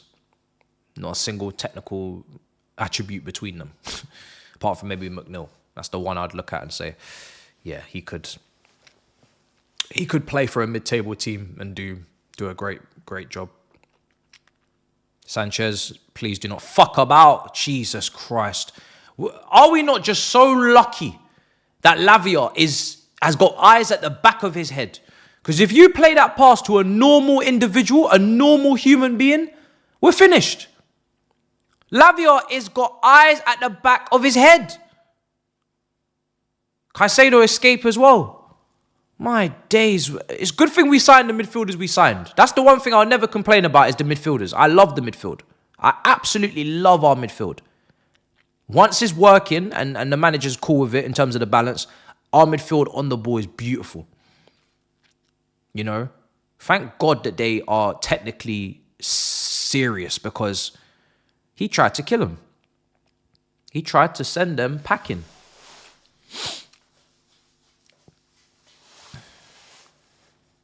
That man has eyes in the back of his head. He's so press resistant. It's ridiculous.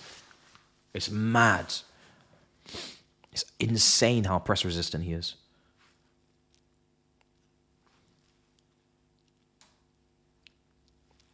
Yeah, Sancho shot blocked.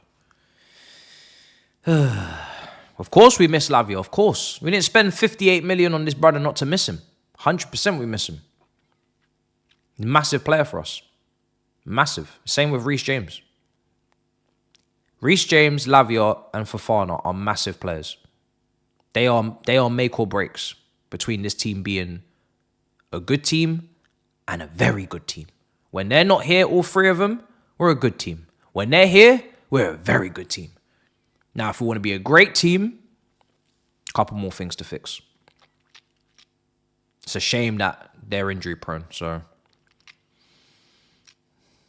here's Cucurella, Enzo. Oh, where are we going in? Madueke, please find the shot. Oh, unlucky.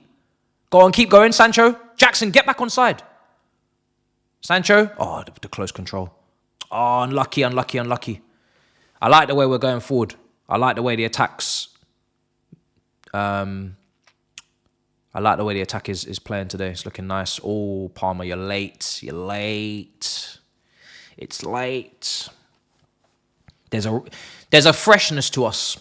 There's a freshness that comes from obviously not playing in over a week. These guys, because they didn't play against Morecambe.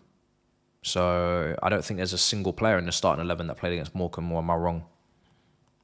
Started against Morecambe, not come off the bench. Yeah. So Palmer better be okay.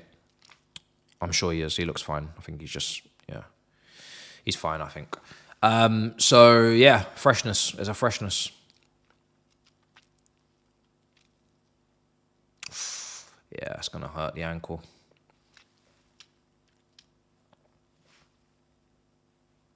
He's all right. I think he just twisted it a little bit. But Nkuku is warming up as a precaution.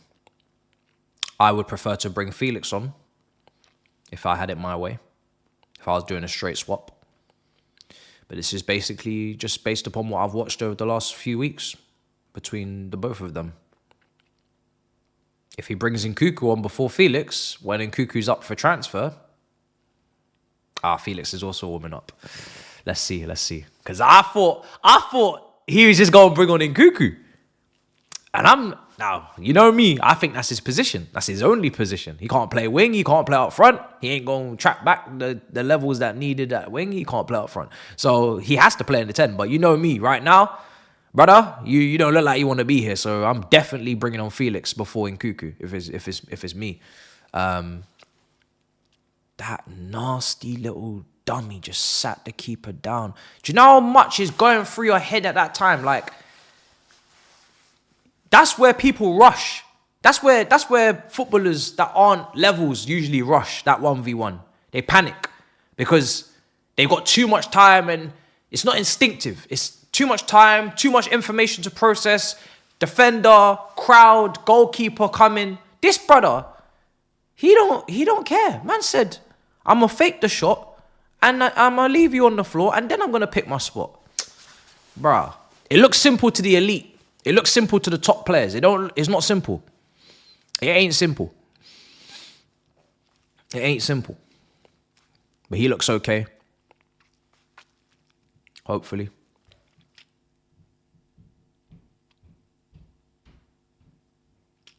Who's saying Felix don't track back?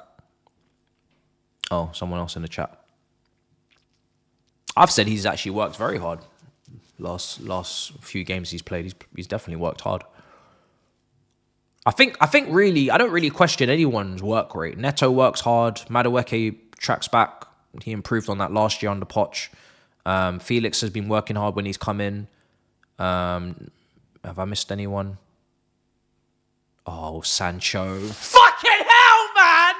Oh, shit! Sancho! You gotta stop this shit, man! Oh, my God! He's the fucking shit, isn't he? It's just madness! Where are these men finding gaps? Man, I'm opening up the legs themselves. Pause. They said, yo, your legs are closed and I'm going to open them. Double nutmeg? There's no need for that, bro. Relax. Jesus. He's such a baller as well, man. I really just need this brother to make it, man. I just need you to play to the levels of Dortmund, man. God damn, man. Jesus. So filthy with it, man. What's wrong with these lot? You think you're in goals or in five-a-side or something? You need to chill. What's wrong with these nutmegs? I swear, I think we got nutmeg bonus. Forget goal bonus and all that. It's nutmeg bonus at this club. I'm telling you, we need to investigate. Him and Felix, nutmeg bonus. I'm telling you. Oh, my day. At the end of the season, I need statistics. Who had the most nutmegs between Sancho and Felix? That's a stat. Forget the XG. I need that. Crazy, man. These men are silly. So silly. But it's, football's an entertainment at the end of the day. And I'll never get tired of seeing players do stuff like that at Chelsea. We had it with, obviously Hazard. And at the end of the day, we ain't watching to be bored. We obviously want to win. That's the main thing. Don't nutmeg and not do anything else. But at the end of the day, when I see my players doing them skills and, it has to bring a smile to my face. Because I'm here to be entertained. I'll be real. I'm not here to be bored, bro. I'm not here to see this kick and run merchants and kick it off the shins and the ankles. I don't want that. I want the nutmegs. I want the skill. Bring it. 100% bring it.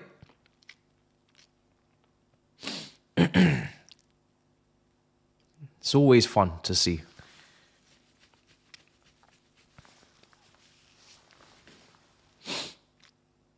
For them man that watch Esteval often, is he another one that likes the nutmeg as well? Let me know. Oh, Enzo, you've got away from him. Oh, Enzo, where do you think you're going, sunshine? Where do you think you're going, sunshine? Jesus! Where did that burst of pace come from? Man put on the legs. Man put on the legs. Jesus. I don't think the keeper actually had to tip that wide. I think it was probably just about heading wide, but thanks for the save regardless. Esteval does it for fun, yeah? Jeez. We ain't getting one of them fake Brazilians. You see them going around. You know when you get fake Gucci and fake brand? You ain't getting fake Brazilian. You have to check the tag. You have to check the label with these Brazilians now, I'll be real. When they come in, you got to check the label because sometimes it's fake. Sometimes it's not real. Especially the ones that come to the Prem. It's often not real. Oh, wide.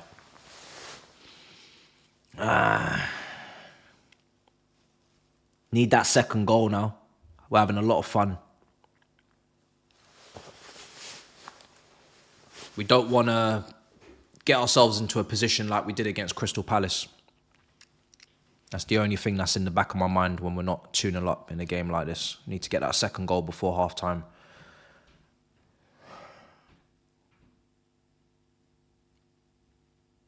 All right, back to the keeper.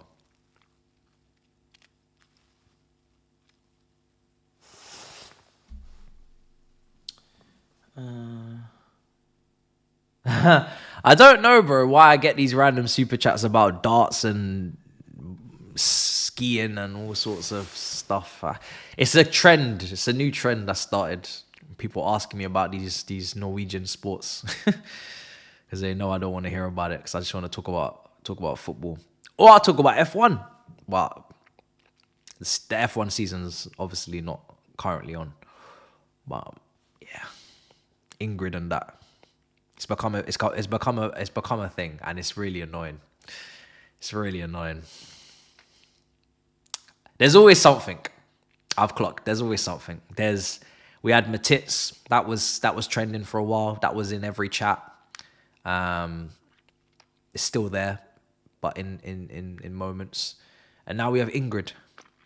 And God knows what's next. It's all part of the fun. Oh, no, Matits is good. No, it's good. I rate it. I do rate the creativity. The good thing about the way we've done the name is with the initials is that you can put anything after it and it will make sense. So, I've assisted. Now you score the goals. I've lined you up for jokes for fun for a long time. All the jokes. So run it. Run it. Oh, run it. I did this to myself, so I only have myself to blame at the end of the day. I need this second goal, man. Bournemouth, right now, I'm not trying to... Oh, well done, Caicedo. Oh, Achimpong, be careful with the touch. What a pass from Caicedo that is. Whoa, va-va-voom, ladies and gentlemen. Caicedo with a beauty. Madueke, where you going? Oh, hold on there, darling. Jackson! Ah! Fucking hell. This guy is so difficult. He's so difficult. Oh. This cannot be Crystal Palace again, brother. You must finish. We're not doing this again. We're not doing a repeat of Palace, please. That's not an easy chance, but for the real gunmen, they put it in, I'm afraid. You see, again, like I said earlier, the top players, it ain't easy, but they make it easy. You know what I mean? Palmer, you know, it ain't easy, but they make it easy. I'm not saying it was easy, but I'm saying you know, I need you to make it easy, because it ain't always going to be on a plate. You know, we ain't always going to serve the food with a knife and fork. Sometimes you got to put your hands in there and you know, you got to eat the food straight from the grip, brother. You can't be out here asking for cutlery every time. Fish and chips and, you know, be serious, brother. Be serious. If I take you to Morley's, you can't be out here asking for knife and fork. What the hell is this? But yeah, a lot of people saying, yo, the pass as well. Yeah, the pass could have been better. Because it's also on Madueke's right foot, so that's another thing he needs to improve. The right foot, we know this. Left footers in the academy, they are so heavy on the left foot because they're unicorns. So it never surprises me that these left-footed players, their right foot is always atrocious. But yeah, the pass could have been far simpler. On the ground, right in front of him, job done. But it is what it is. Still, I expect him to do better with the shot. West Ham are 2-0 up. West Ham are 2-0 up. Graham Potter. Forgot about him. Graham Potter, the new West Ham manager. Lopetegui make me look like some fool, so I'm kind of expecting West Ham to get up the table, even though Bowen's injured and they're winning 2-0. That's really good against Fulham. I'm expecting them to get up the table because, you know, they're making me look real stupid right now. Lopetegui making me look real stupid. But really, with the quality, they should be minimum European spots type of team. So surely Graham Potter's gonna put them up there. I'm a little bit nervous with Achimpong, but it's to be expected. I'm sure he's nervous as well. That's their throw-in. Jackson determined not to be upstaged by Havertz. Don't say that, because there's levels to this game and I'm not trying to play with that one there. Brother dumped him out of 2 cups in 1 week, man. We're not trying to be involved. Oh yeah, far better than Disasi, of course. For this style of play. Remember, Chelsea are one of the best academies in the country, along with Man City in recent years. So when we play, we dominate. We are the better team. Sanchez, you're doing it again. Sanchez, you're doing it again. The thing that you do every game that you feel like you must always do, you're doing it again. And you're going to cost us a goal if you do it again. Look how close we were to conceding. They've hit the post. I'm not even going to shout. I'm not even going to scream. This goalkeeper has to do it every time. Does every game he has to do something to piss me off. Every fucking game. I'm not even going to shout. It's just, at this point, I'm just going to ignore him because he's being childish. Jackson's hit the post. This game is tapped. This game is tapped. This game is stupid. Oh, what a 60 seconds that was. Seriously. Got Sanchez kicking it out to a Bournemouth player. Customary assist. Error leading to goal waiting to happen once again. Highest save percentage and error leading to goal. This is his two favourite things. And then we go up the other end of the pitch and we got Jackson hitting the post. Honestly, what is this world? What is this world we're living in? Get me off this roller coaster. Yeah. This is what we're doing. It's what we deal with, boys and girls. Anyway, here's Sanchez again. Out of play. Nope. Unlucky. What are we getting? Free kick offside? What's happening? That was a good shot from Jackson as well.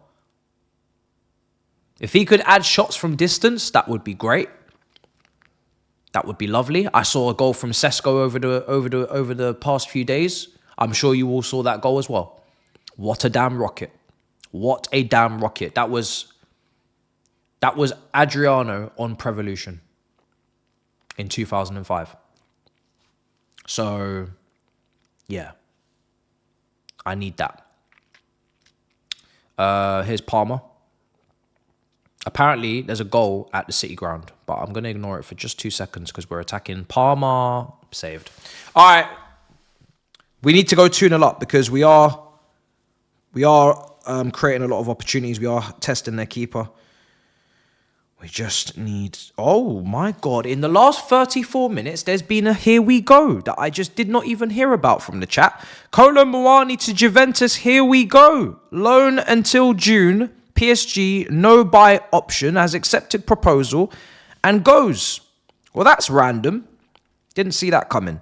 Goal at the City ground. Forest are 1-0 up against Liverpool. Chris Wood, 8 minutes in, 1-0. Are Nottingham Forest in a title race?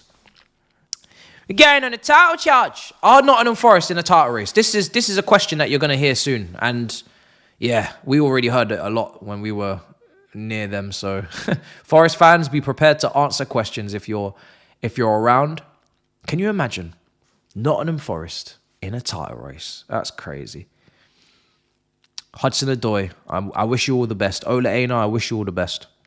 Here's Jadon Sancho.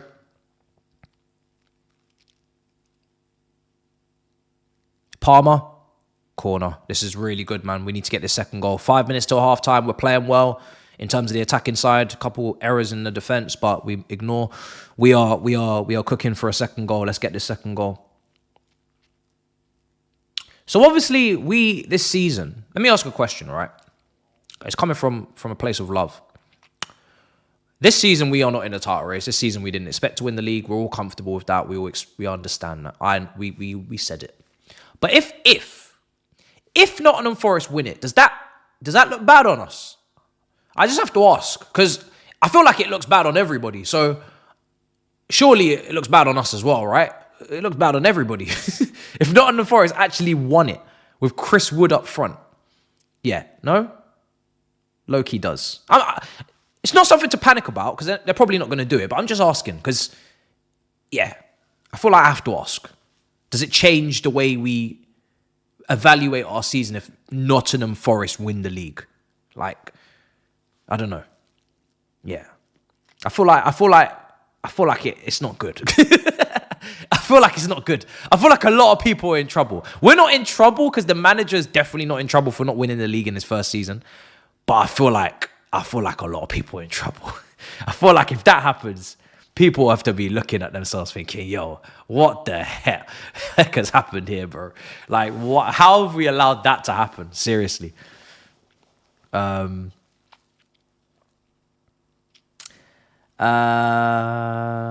Good question. I like this type of question. So, random question. How is your camera quality is so much better at 1080p than half of the YouTubers who go live on 160? Thank you, brother. I'm glad you noticed because I'm not going to lie, it was expensive. It's like when someone's wearing nice garms and they get a compliment. Yeah, I appreciate that because it was a lot of money. But no, two things. So, camera, absolutely critical, and the lens. So sometimes you see things in 160 or 1080, but they're webcams or whatever. They're not good lenses. You can get 1080p on one thing and another thing and get two different qualities.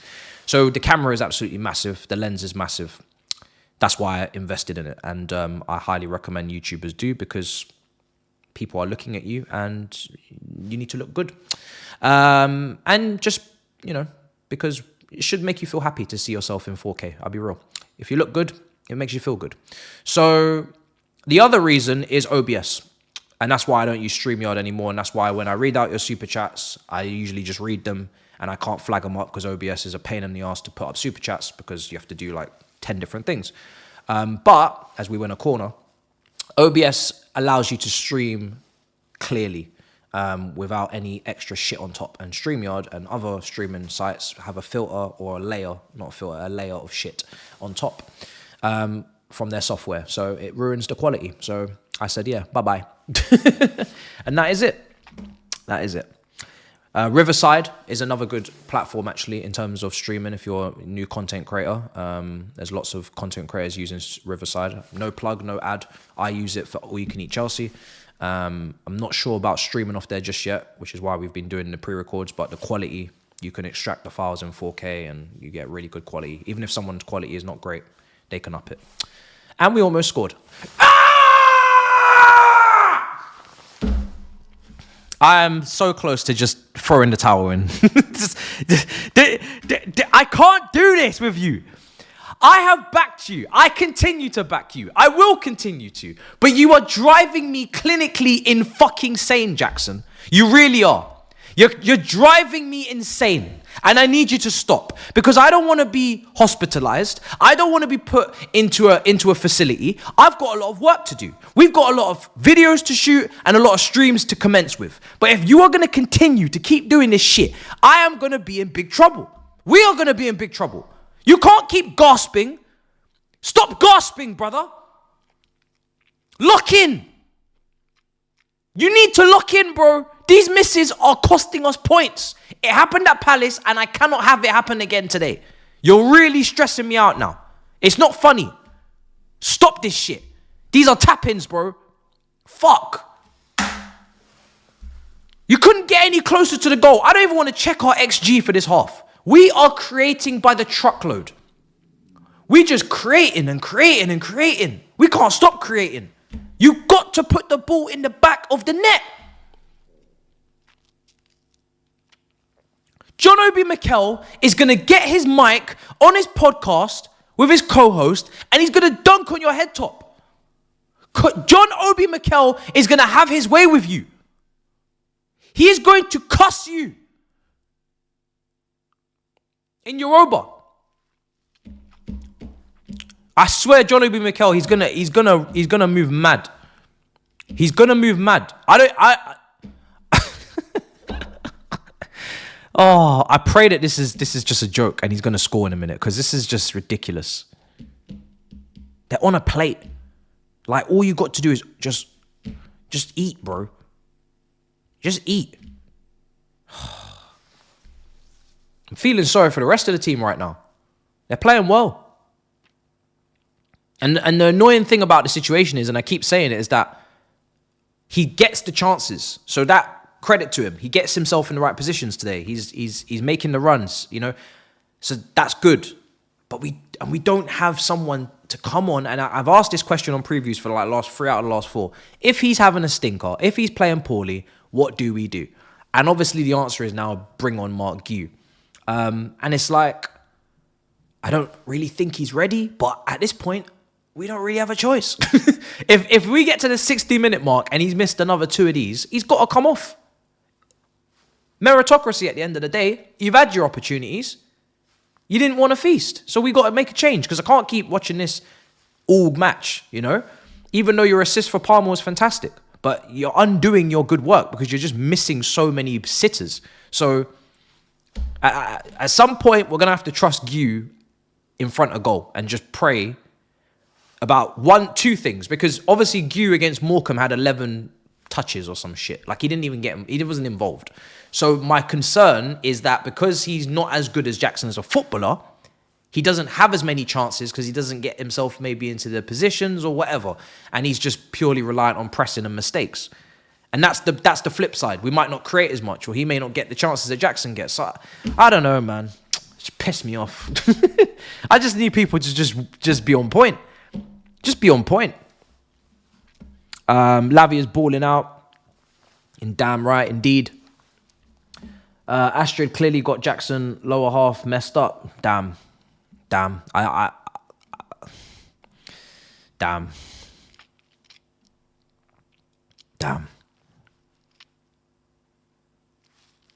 Where do I even go from there? Nowhere. I go nowhere. Halftime. We need halftime. Sancho's always got a beautiful first touch and pass on him. Jackson, Caicedo, you got a pass for me? Palmer, unlucky. Sancho, possession-based winger. Beautiful. Beautiful. You fizzed the ball into him. Perfect first-time pass. Perfect first-time touch. First-time touch. First touch. Sancho, possession-based winger at its best at times. The guy looks after the football like it's his child. You know, treats the football like it's his offspring. He understands that the football is ours. It is important. And he keeps it. And he creates with it. It's good to see. What are we going to do at halftime? We're gonna reflect on what has been an absolute ridiculous first half. It should have about 4 goals in it. For some reason, it's only got 1. It's literally carbon copy of the Crystal Palace game at the moment. And we have to pray. And I think the one thing we can say is that with our bench and with James and Lavia and all these guys, we shouldn't drop off as much as we did in that game. At least we can hope. We should not drop off as much. And Bournemouth have injuries. So hopefully the 3 changes that could be made by their manager aren't as brutal as Fulham's. But I'm not happy. I'm not happy at all. Because I feel like we're sleepwalking into a dangerous scenario. And I've seen this script too many times before. And I'm trying to avoid it in my head. But it's not good. Need that second goal, man. Because we know this defence can't keep a clean sheet. Or at least we can't trust them. Jackson, please, this is your time. Make something of this. Don't say... Unlucky. As a Newcastle fan, if Forest win with Chris Wood scoring like 25 goals, I think I will cry and shit my pants within 10 minutes. As a Newcastle fan, you probably should, because last time I checked, Chris Wood scores double digits everywhere he goes, apart from at your club. One season where he disappointed you immensely, from what I remember. Even at Burnley, of course, Ashley Barnes and whatnot, he scored the double figures. So, yeah, I don't know what's going on there. But you've got quite a few forwards where you could have said you could have got more out of it, or, you know, you felt like you didn't get what you deserved from them, Mitrovic and whatnot. So, yeah, but you got your sack now, so I don't feel sorry for you. Half-time, Chelsea 1, Bournemouth 0. It has been hilarious. But it's not funny. It's not funny at all.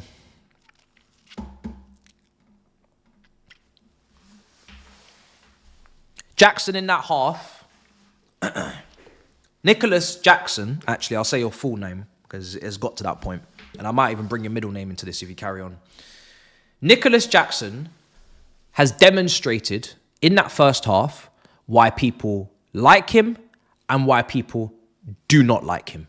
He has shown what he can offer and what he really needs to start offering.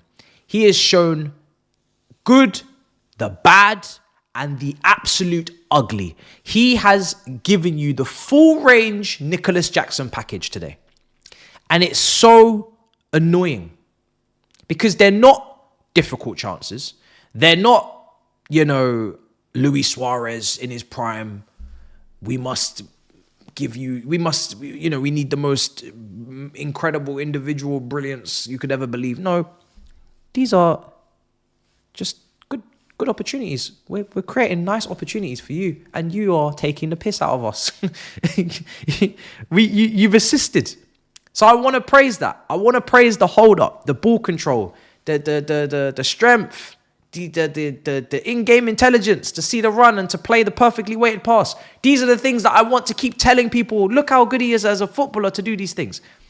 And then they'll turn around and say, yeah, but why is he missing that chance? Why is he missing this chance? Why is he missing that chance? And I'm like, I don't really know. Because they're not difficult opportunities. But he misses them. So, and then the most difficult one, which was the one outside of the box, he hits the post. And it's actually a good strike. And it's unlucky. I'm tired. So he is a big reason. He is the reason, actually. Let's not even skirt around this. He is the reason we are not 2 or 3-0 up. We should be minimum 2-0 up. Could definitely make a case for 3-0. I'm not expecting a striker to take every single big chance they get. So that's why I say 2, and maybe you can miss one and not both. But you cannot miss both. You must score one and miss one at least. It's tough to not worry about the potential of the way this could go, because we've seen this all winter. It's been a cold winter, not in a good way, and for Cole Palmer. And, you know, we are very experienced and well-versed as Chelsea fans as to what this team are capable of doing in the second half against a good Bournemouth team. And they already had opportunities because Sanchez gave the ball away in one moment. And he's more than capable of doing that. And our defence, as good as it has been at times, we have 2 young defenders back there. One that has struggled to play the offside trap and the other one who is a teenager. And I'm expecting at some point that they may not be able to keep a clean sheet, along with the bozo moments behind them from the keeper. So this all leads to second goal. And if we don't get that second goal, we have no complaints or questions as to why we won't win the game, because we know what we're like. It's like when you got bad habits, you got to at least have the awareness to understand them and avoid them, you know? We know ourselves well. We knew we wasn't in the title race, and we know we can't defend for a full 90 minutes. So we're aware of all of this. So let's not sleepwalk into our own demise. That's all I ask. Don't sleepwalk into your own weakness. Don't do it. You need that second goal ASAP. I don't know how. I think right now, if there was a timer, there should be a timer on Jackson in the second half. If you're Maresca, you got to put a timer on him, because the sand needs to be flowing, and I need to know when is his time up in this match. If he has to get to a certain point, and we have to be like, right, we can't risk this any further. We need someone to put the ball in the back of the net, and you are not the guy to do it. So it's frustrating, because we're going to create our best chances with Jackson on the pitch. We're going to look our most fluid with Jackson on the pitch in terms of the striking options we have. Nkuku's not going to add fluidity. He's not going to add intensity. He's not going to add chance creation with the way he's playing. Gu is not going to add fluidity. He's going to add intensity, but he's not going to add creativity. So we're sacrificing, and we're hoping we're gaining with the finish. And that's where it is. But lots of positives. Palmer, fantastic. Ridiculous finish. Fantastic just in general. Sancho, fantastic. These are the type of performances that people don't see from Sancho. Why is his GA like that? Or are you sure he's been your best winger this season? Yes, I am sure. Because these are the types of performances that I'm watching and I'm like, technically clear of the other two. He is reliable in multiple facets of the game. He's not going to let you down in those facets. The others are unpredictable. Sometimes you don't know what you're going to get. I know Sancho doesn't take enough shots on goal per game. That's a weakness. We know that. That's facts. Doesn't take enough shots. But you know Sancho's first touch is 30. You know Sancho's pass is 30. You know Sancho is going to receive back to play and get us out of the press 30. You know Sancho is going to create opportunities 30. You know Sancho is going to link up properly 30. So he's going to add fluidity to the team 30. So it's nice to know those things are there. Whereas Noni and Neto at the moment is so unpredictable. You can't even guarantee a couple of things from them. Like, I think Neto, you could say the cross. You could say the cross. That's one thing. Noni, Really good dribble on that right. Really good dribble to open up an opportunity to go around the defender. But the pass could have been better. You got to, it's not just about passing it. It's about how you pass it. The weight of the pass. Where you pass it to the player. Is it in front of him? Is it behind him? Is it how, the height of the pass? Are you gonna give him the opportunity aerially or on the ground? He did neither. Man said it's at your hips. Man said it's at your hips. Hold that. You know what I mean? Still a bad miss, but it's not a good pass. So he could do more. Enzo so good, so good. Caicedo, Lavia, Enzo so good. 3 so's for the 3 midfielders. So good. Brilliant on the ball. Wonderful passing range, wonderful press resistance, receiving of the ball. At times, it's not just once, twice, Sanchez has put our midfield in hot water. He's put the ball into Lavia in a position where you're like, there's no way he's escaping. And the brother always finds a way to wriggle away and out of the circumstance. He's always finds a solution. It's a very insane trait that he has there to the level he has it for his age, and it's massive for a possession-based team like us because he is as sure as you can be, like as close to a sure thing as you can be to, press resistant midfielder. Like you can't get any more press resistant than Lavia. You literally can't. You can't. So he's massive today. He's helping us escape. And Bournemouth are pressing, so that's important because they are very aggressive. They are pressing from the front, and they are not afraid of us, and rightly so. Because why would you be? The game's 1-0. There's points to be won. They're in good unbeaten form. So there's no surprise that Bournemouth are taking the game to us and trying to get in our faces. We knew that they're a progressive team. They're not They release the shackles. They don't recluse. Substitutions. Good question. What would we do? What should we do? Well, lineups are on the screen. Let me know in the chat. What do you want to do? Substitutions. What do you want to do? What do you want to do with the substitutions? What do you want to do?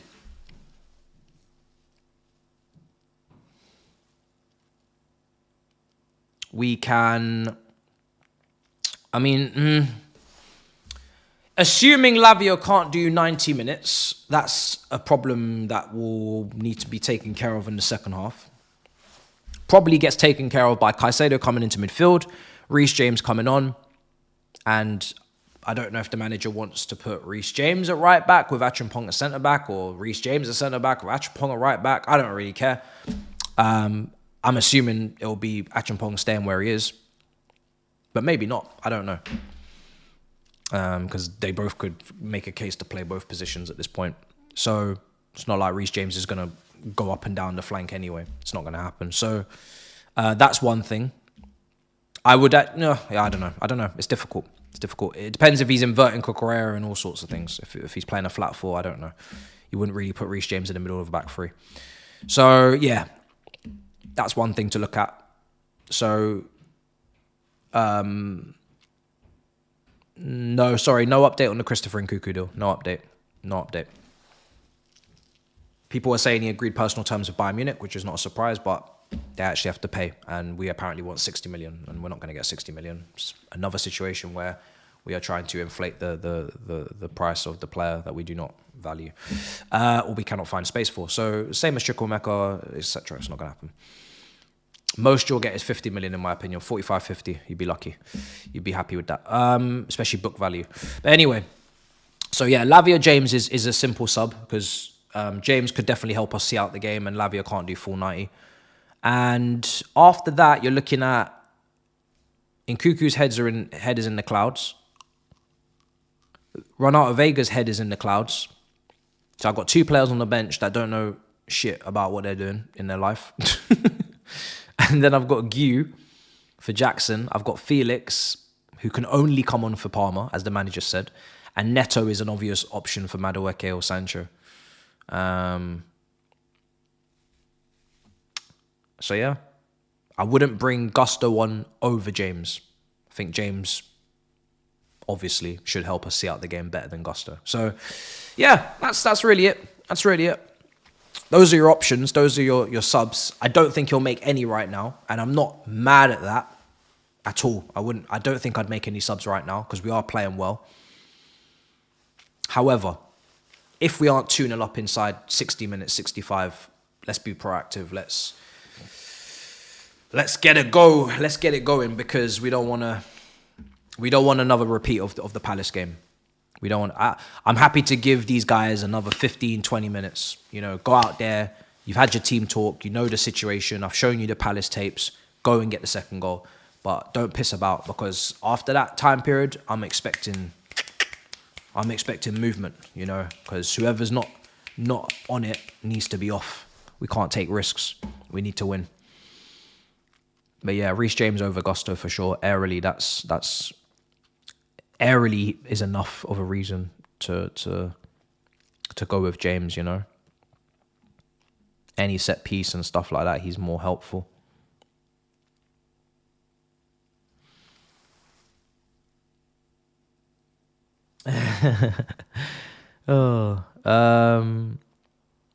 Yeah, I'm happy as well, bro. Like in terms of the entertainment, it's been great. Very entertaining game, very fun to watch. I just don't want us to come away with a result that we don't deserve because, well, we will deserve what we get, but you know what I mean. I don't want us to come away from this game with drop points because we haven't capitalized on our performance. I can't take that again. You know, I need a win. Right, so we are about to kick off for the second half. Highly doubt he's made any changes. But let me know if he has.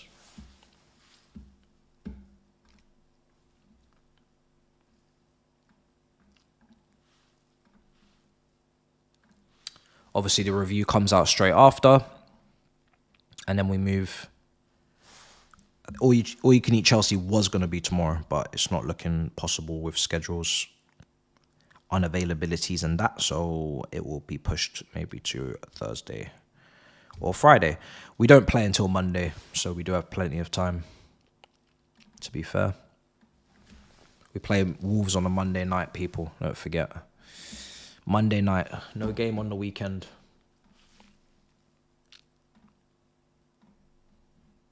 Why? Have we re-kicked off? I'm just behind. Must have. No, we haven't. Okay, I'm ahead now. Okay, I have to redo the timer. I thought we would have kicked off by now. But it appears not.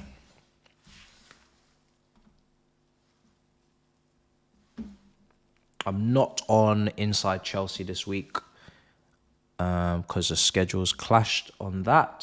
So, apologies. But I'll be back next week, hopefully. Alright,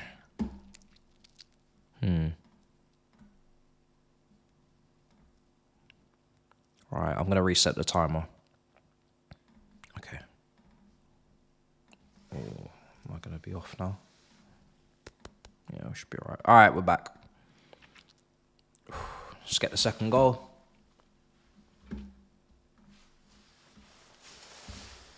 Yeah, I was looking forward to it as well, bro. Especially with the transfer stuff. But it is what it is. As long as I'm there when it's all said and done at the end of the window. Obviously, we've got City, 25th of Jan. It's gonna be a big game to cover. Go on, Achampong. Nice. Oh, Caicedo. The City away is gonna be so interesting, man. So interesting. Are they winning now? That was a game that I thought maybe they might struggle. Yeah, it's currently 0-0. All the home teams are getting points at the moment today. Brentford away is tough. It's a foul from Enzo on Chrissy.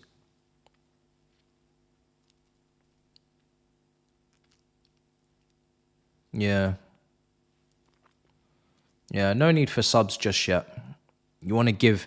unless someone's having an absolute stinker that they can't recover from, or a stinker where the options on the bench are so good that you just really can't be asked to wait, because why would you? It's like the days of having Aguero, Tevez, and Edin Dzeko in the same team. Like, why would you wait if someone up front's having a stinker? Just come off, bruv. I've got world-class strikers or borderline world-class strikers on the bench. So those situations as well. But I do like a team talk and recover, see if you've responded to that. That could be a sub in itself, is just a team talk and the speech in terms of a change in the mindset. So see if that works. If it doesn't, get out of here. Get out of here.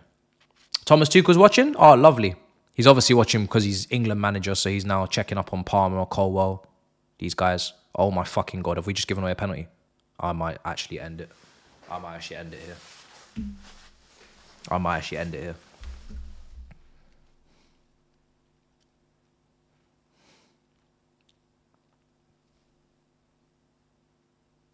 Caicedo, you're tackling from the wrong side.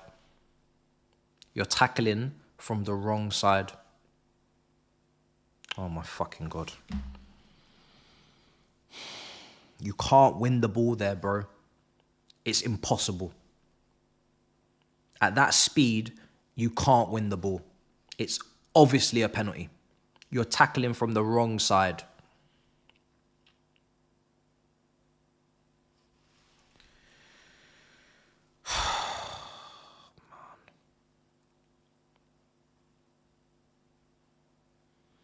People are saying it was a foul on Lavia. I didn't even get to see that. I didn't even take that in. I was enjoying our Thomas Tuchel chat, and then here we are, penalty conceded. The guy that usually takes it isn't on the pitch, or the guy that banged in a hat-trick of pens. Or is he there? Is that him there? Oh no, he's here. Fuck. Okay, forget it. He's here. Brother has scored 5 out of his last 5, banged in 3 in one game. I believe he's here. Yeah, my bad. So unless Sanchez has got something for me,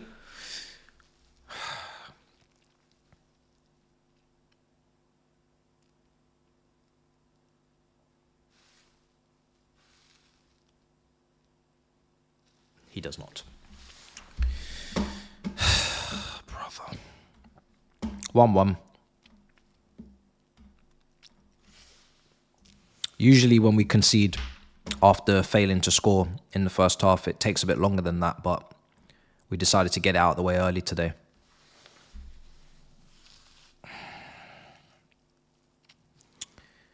Oh, man.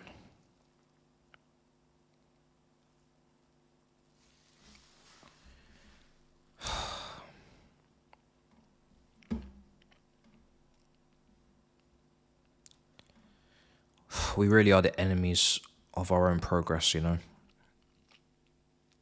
It's the best way to describe it. We are the enemies of our own progress.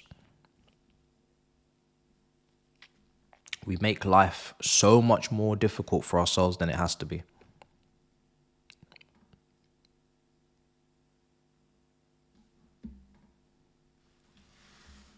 Fucking hell. All I want is them to put the 3 points in the bag.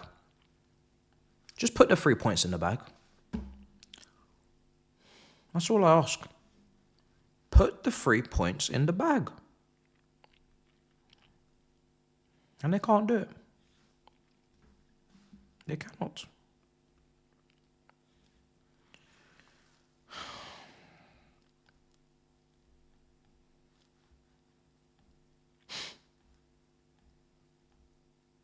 Are we really gonna make this we're gonna make this a fight? We smashed them in the first half. Bar the two maybe big opportunities they had, which was partly down to our own demise, our own self-inflicted. And we're doing it. Reece is coming on for Lavia, another sub that I would have expected to be a bit later in the game, but here we are. Cucurella's holding his face. Have I changed the score? I don't think I have. Oh, I have.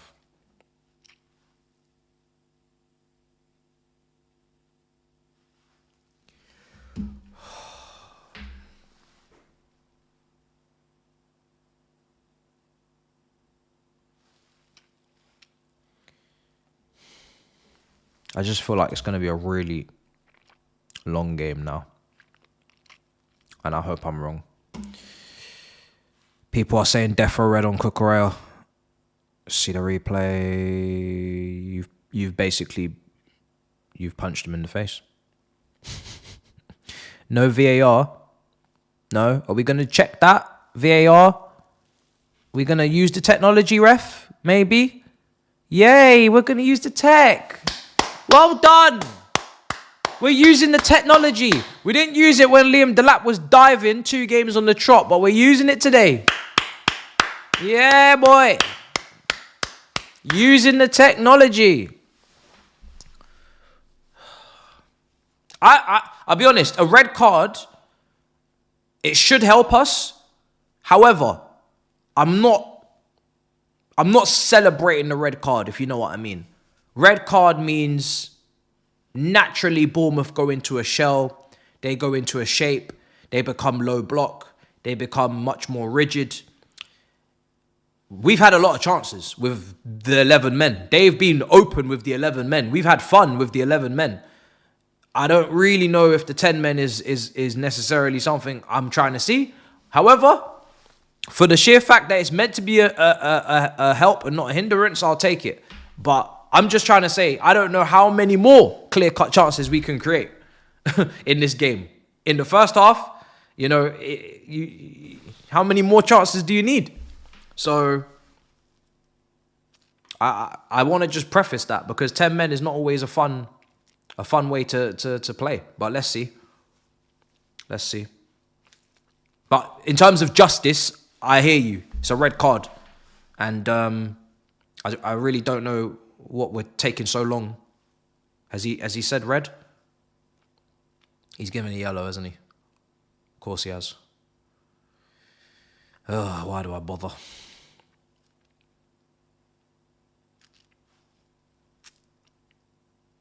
Why do I bother? Anyway, we move. Let's just go and win the game. I'm not even going to be asked about this moment. I'm not even going to pay it any mind.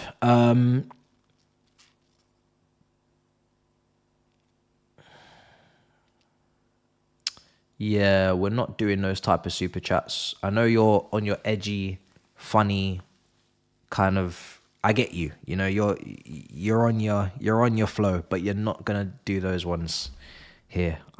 We don't need that. Nico is you know who you are. I don't need to say your name. You know what you sent in. I'm not reading it, so yeah, just don't waste your money. Nico is a go-getter. He'll improve 100%. Chill, bro. I hope he improves in this game because I kind of need some goals. I'll be real. I could do with a goal next time he gets a chance. So hopefully he improves right the fuck now. But listen, you don't need to convince me about, you know, what Jackson potentially could be, but it's you need to see it today. You need to see some of that today. Some finishing, please. Class Nico, shocking Nico, class Nico, etc. I get you, literally. Arsenal need to buy Chilwell to unlock Killer Kai. Also, they need to sign Timo Werner to do the decoy runs to fully unleash the pervert's potential. Sanchez on the ball at the moment. I dare someone to ask for subs. We are cooking them, but the script is the same. We can't finish to save our lives. I'm just going to change it a little bit for you at the end. Yeah.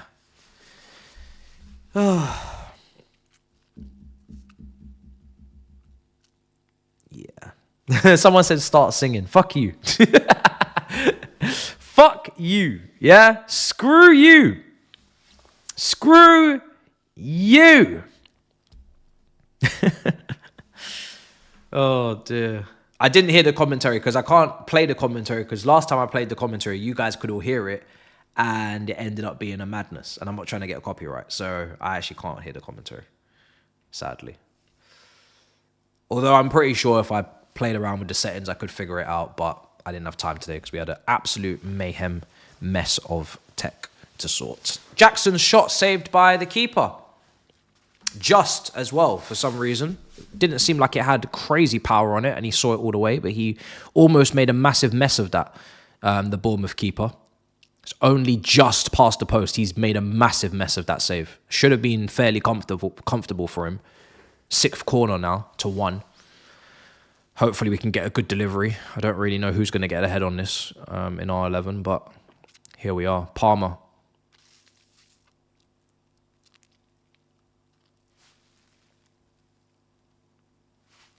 Enzo. Reece James. Caicedo.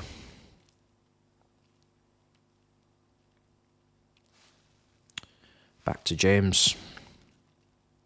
I'm hoping persistence is going to prevail for Jackson because he needs to score. If we don't win this game, he's going to be at the end of a lot of the... You know, he's going to be at the end of a lot of the blame for it because of the finishing. He needs to score. If he doesn't score, he better assist. So we need to win the game.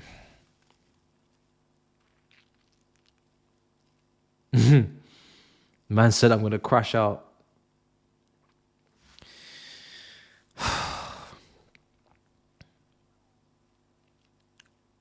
I've cleared it into...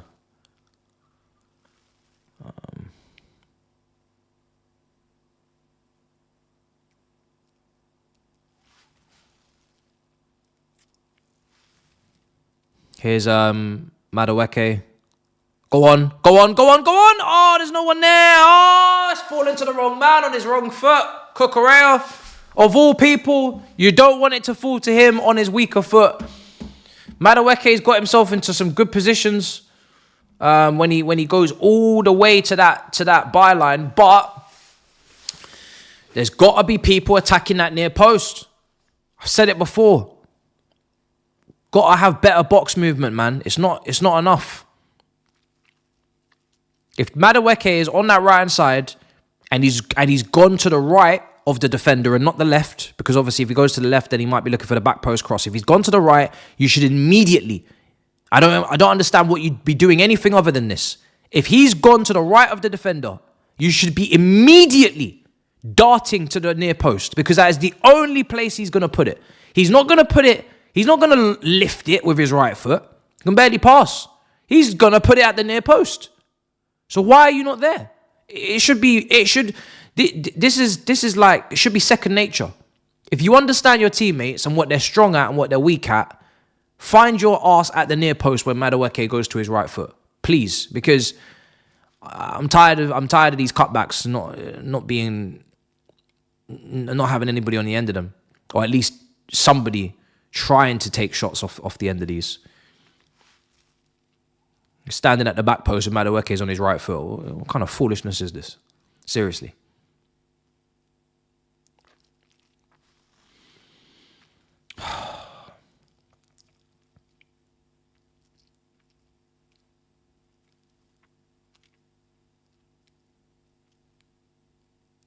Yeah. Penalty spot on near post.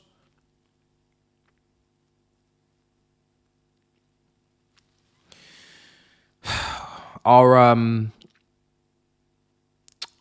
anticipation is sometimes so poor. No anticipation whatsoever in the box.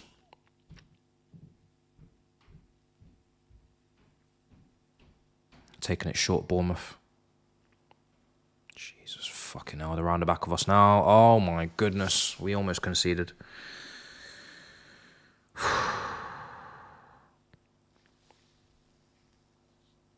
That would have been head loss. That would have been serious head loss, bro. Great save from Sanchez. Brilliant. Brilliant save. It's with his feet. Yeah, that's the guy that could have been sent off. We've reached that point now. 62 minutes. We could be looking at subs.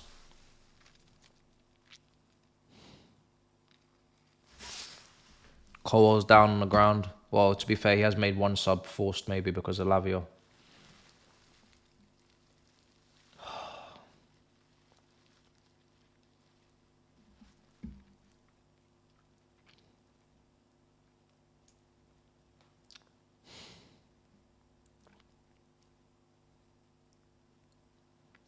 We need to capitalise on the fact that City are not winning.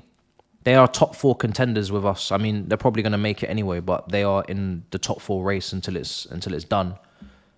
We need to be making the gap wider. They've clawed the gap so much over the last month. We need to make the gap wider tonight.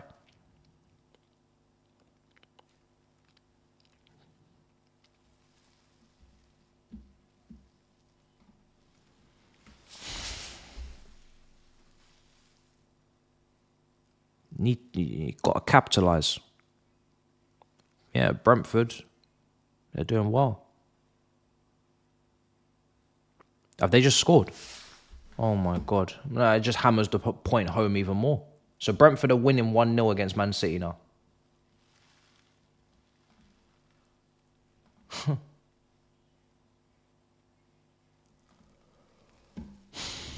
So Brentford are winning. Or is it offside? Okay. Fair enough. Sanchez on the ball at the moment.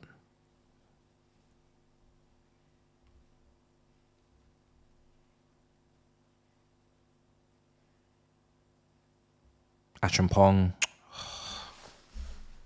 See, the game's going into the state now. It's going into the state of golden goal. You know? That setting.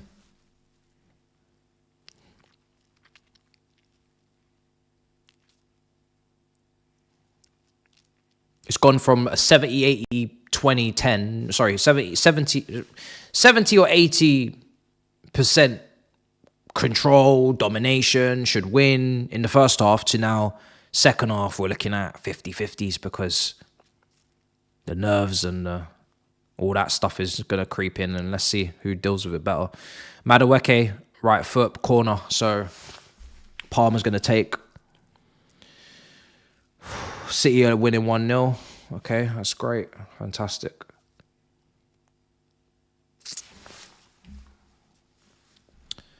Absolutely smashing. So as it stands, am I right in saying that we are level on points? Yes. We're currently level on points with Man City. Look at what happened to them. Pep was bleeding in his forehead. Bleeding in his forehead. 11 games, was it 1 win? Man was bleeding. He was going psychopathic. Making threats to Scousers on the roads, on the streets. Looking for fist fights, having to be held back. Now he's educating chefs on the streets. Do you have a dream? You have a dream? Or you can't believe you have a dream? Why you not chase the dream? Do you not dream? And all of that, and we're level on points. Brother has had a midlife crisis, and we're level on points. Newcastle haven't even played. We need to score now. We need to score today. We need to win this game. Must win.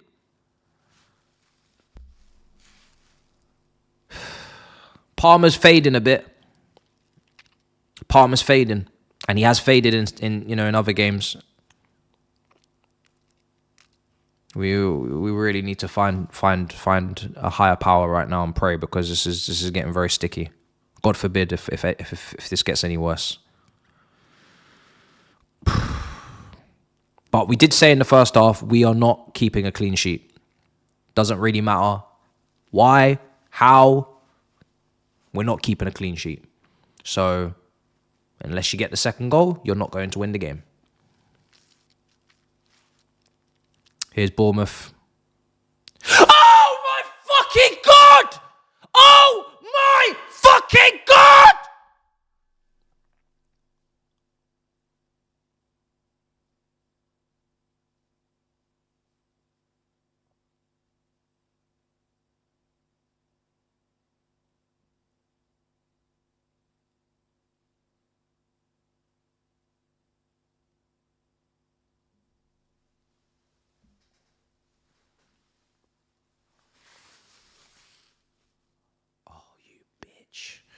You little bitch.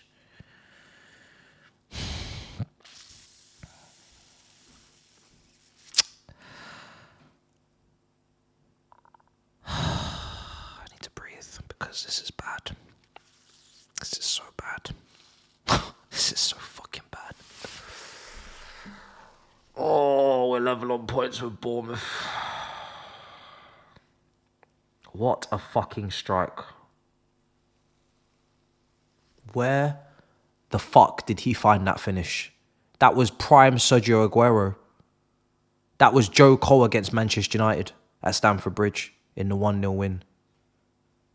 Where the flying fuckery did he find that finish? I want to know. Where did he find it? You better finish, Jackson, I swear to God. Brother, my life is falling apart. My life is falling apart. It's crumbling. My life is genuinely going to fall apart, isn't it, this season? I've had fun. We've had our fun, guys. We've had our fun. We had fun. We had fun. What the fuck is happening at my football club? We spoke about this in the first half. We have to score the second goal. We have to take our chances. We're 2-1 down inside 70 minutes. Just like that, the game's been flipped on its head. Now we're chasing. Make the substitutions. God forbid you don't make the substitutions.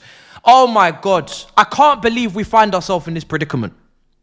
I cannot believe this team. They're so fucking predictable. We wrote the script at half time. We all said it. We know you all too well. If you don't get that second goal, class. If you don't get that second goal, long day. This is the favourable fixtures. No wins in 5. This is the favourable fixtures, you know. You got one more. Wolves. After that, it's Man City away. Then it's the Villas and the... I can't work with this lot. I cannot work with this lot. I can't work with this. I'm sorry. I can't work with this lot. They're incapable. These people are incapable of fulfilling me with joy. They are incapable. They're incapable of filling me with joy. What the fuck is happening here? Why on earth am I seeing a centre-back? Maresca, are you trying to trigger me? Why am I seeing a centre-back substitution? I couldn't give a flying fuck about Tosin or Acheampong right now. Why? Because Acheampong showed him onto his weaker foot and he roofed it at a tight angle. Oh, fuck off, KG. Honestly, KG, fuck off. Yeah? Stop ringing my phone. Stop ringing my watch. Piss off. Politely piss off. Seriously. I'm not doing this. Thank you. Thank you for stopping the ring. My head is going to implode. I'm going to explode. And not in a good way. Yeah? Zero satisfaction from this.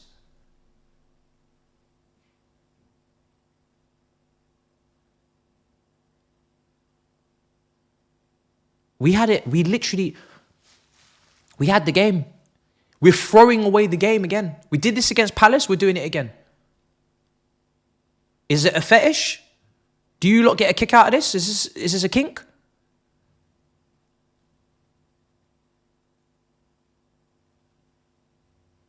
How can we play so well and be losing now at home to Bournemouth? Can you stop ringing my phone? I've just asked.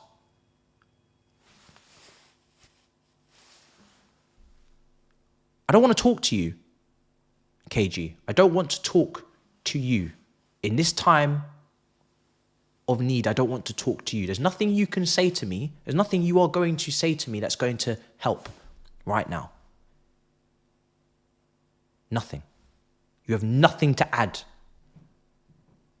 right now. Nothing. Nothing of no need for you today. No need.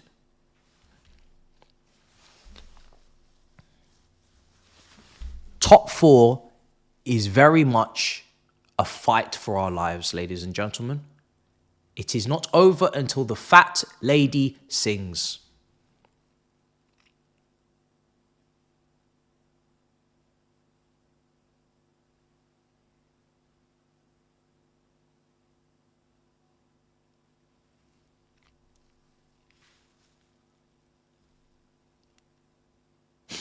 I feel like I've gone back in time.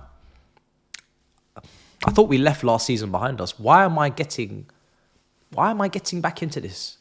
Why are we going back into this darkness? Why are we going back into the darkness? We were going towards the light. We could see sunshine, blue skies. Why are we going back into the darkness?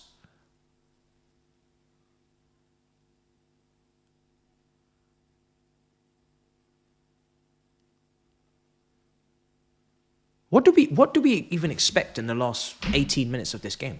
What do we expect? A comeback? Are we going to come back? Are we going to come back to win this game? Oh my fucking God!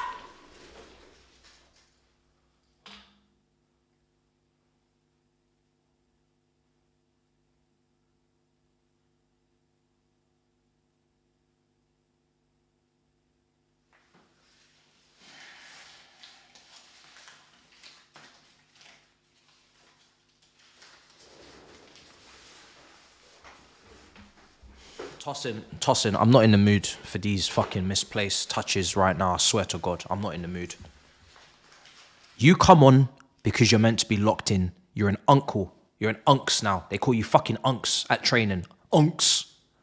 Yeah? Unk. So you better fucking lock in and make sure your first touch is sorted because we ain't got time for your shit right now. I promise you. I promise. Oh, this is just fucking hell on earth. This is hell on earth. Hell on earth. I'm gonna have to answer the phone because he just won't stop. He's so persistent. He's so persistent. What the hell do you want now? Yeah, I've hung up on you twice. You know, you just do you not understand signs? Do you not read signals? Do you want me to spell it out to you? I told you verbally, on camera, in front of thousands. Stop ringing. And you're still ringing? Wait, I've got to help you. There's nothing for you to say, KG. There's no, KG, you don't understand. There's nothing that you're going to say right now that's going to help me. So why are you calling me? No, I've got you. You're 13th in the table. I haven't rang you in months about this. I've let you go along your merry way. Why are you doing this? All I wanted to do was this. Shut up. Oh, you fucking prick. Just say. I'm gonna fucking get this. I'm supporting you, bro. I'm with you. It's me and you in the gym. Hello? Hello? Hello, mate? I'll call you back. I swear to God. I just, oh God, I don't know what to say. I don't know what to say. Don't know what to say. What's next? Am I going to get copyrighted for that Liquidator song on my phone?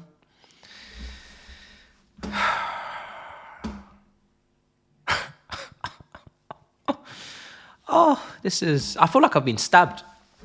My football club today have inflicted violence upon me. I feel like I've been stabbed in my chest.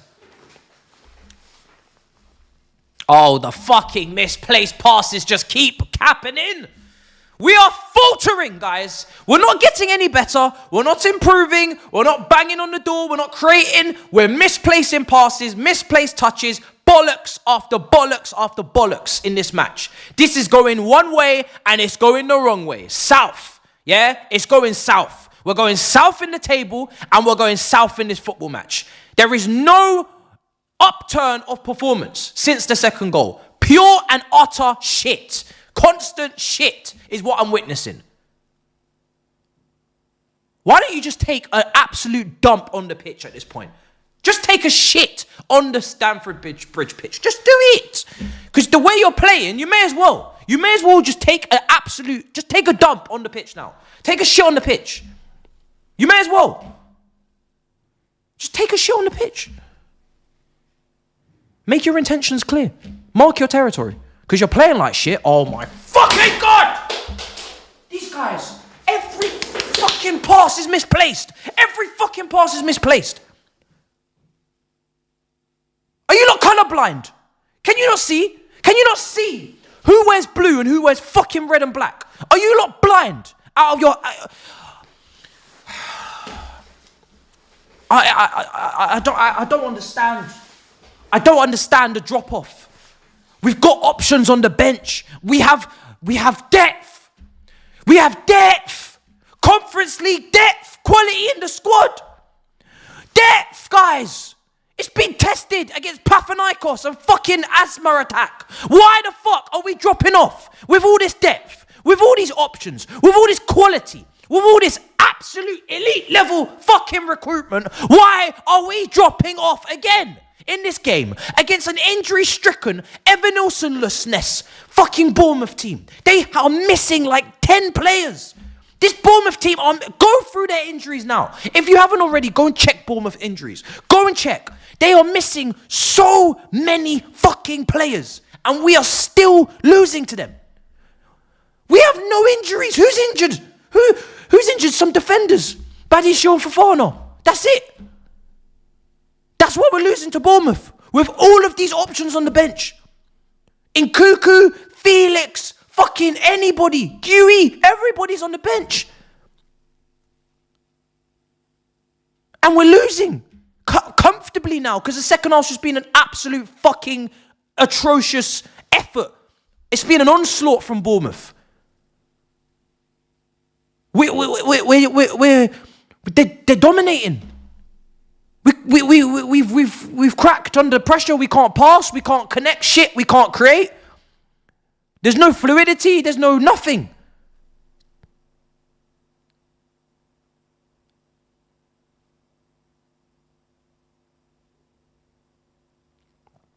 It's like watching two different teams. First half, second half, it's like watching two different teams. Honest to God, it's like watching two different teams. I've watched Chelsea in the first half, and I've watched fucking Chesterfield in the second. That's what it is. I'm watching two different football clubs operating on the same pitch. Is that even legal? Is that even allowed? Premier League need to come and sanction us or something, because what we've done today can't be allowed, can't be legal. How can you play two different football teams on the same pitch? Two different clubs playing the same stadium? Is this Lazio Roma? Is this fucking Inter Milan AC? Is this fucking Serie A? How are you playing two football teams in one stadium? What's going on here? Are we fucking MK Dons and Wimbledon? What the fuck is happening here? Seriously. What on earth is actually happening here? Can any of you explain this? We had a lovely thing going in the first half. All of us together in unison. Blue flag flying high, Chelsea fans enjoying the performance, but needed to get the second goal. We knew it. And now the fucking chat is just absolutely clusterfucked with a load of rivals who are here to dance on our head tops once again because we can't handle our business and we can't finish our dinner. That's exactly what this is. That's exactly what this is. They've broke it, like, we cannot have peace. We cannot have peace. We have to have problems. We can't have peace in this life. It's not even fucking December anymore. We do it in December. That's our thing. It's fucking January now. Move on. What happened to the new year, new me resolutions and that? Why are we still shit? I don't understand.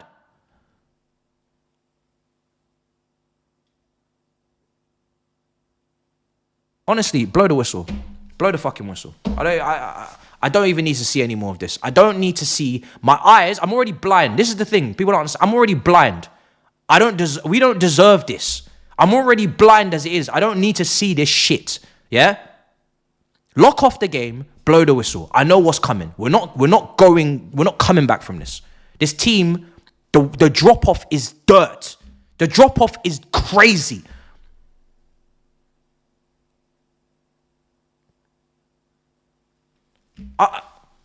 What is this?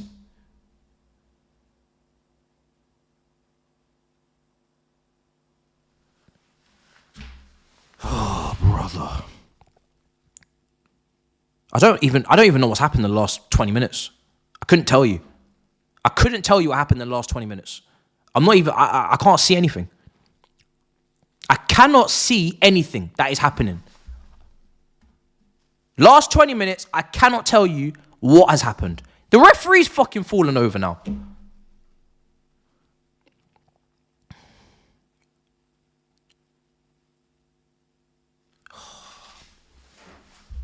Guys, they're dominating. Why are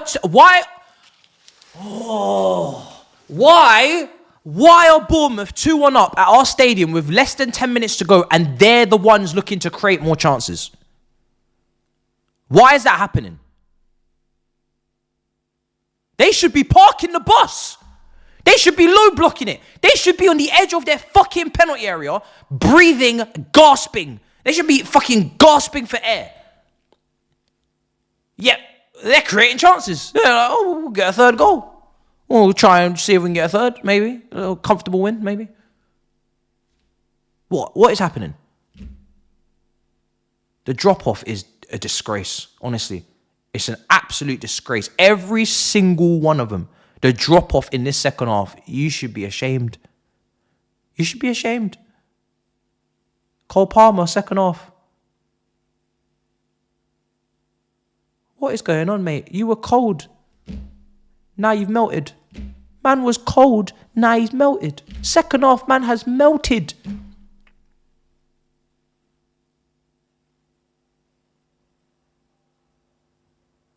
Are they going to score again? Go on. I fucking dare you. Go on. You bitch. You bastard. These men are going to score again.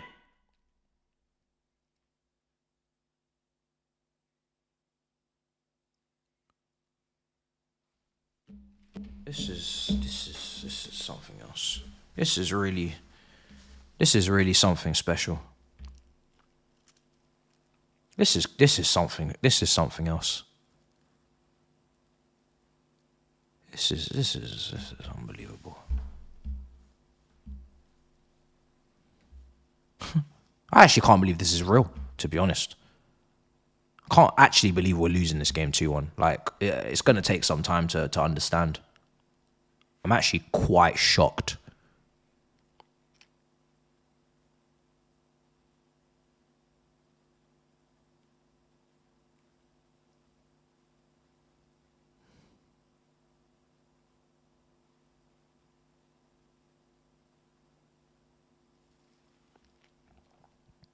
Cole Palmer in the second half, it's like a different person.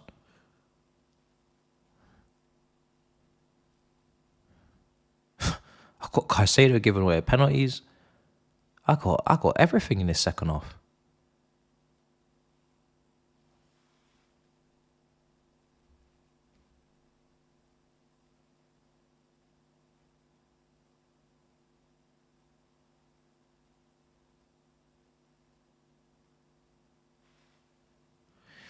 First half, we were doing nutmegs and flicks and all sorts.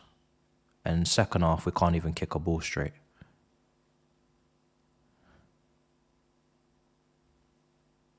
I want sample A's on everyone. I want sample A on everyone.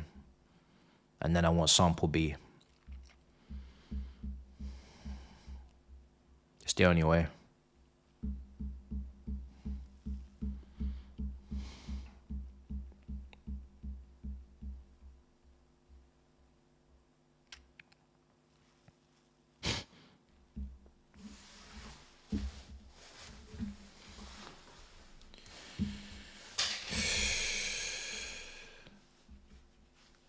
I can't even move my mouse anymore.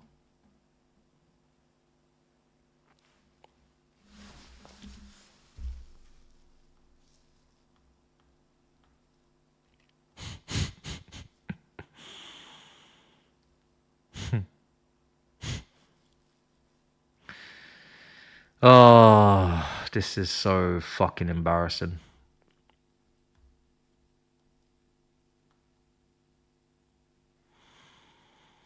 This is one of the most embarrassing results of the season if we lose this. One of the most embarrassing results. I'm going to say that right now. One of the most embarrassing results.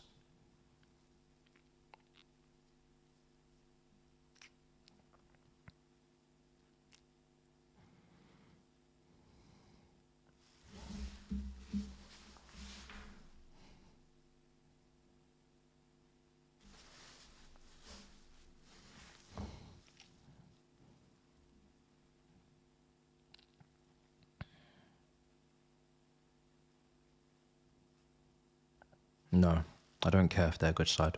You don't drop your level this much. I'm sorry. You don't go from a Premier League to League 2 level of performance, and you don't do that. You don't do that. No, we're not going to do that.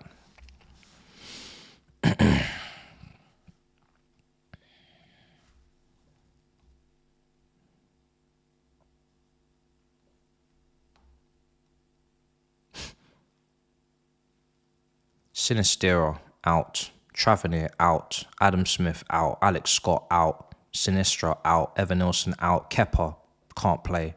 Arojo out. Unil out.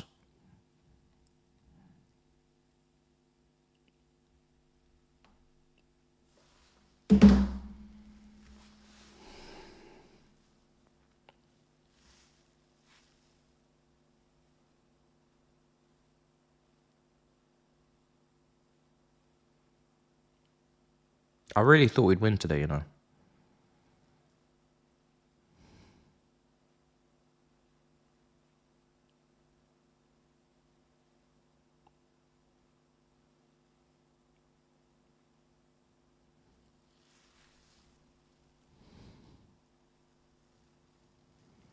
I don't care about the City score anymore. It doesn't matter. There is no upside to this today. This is an absolute joke.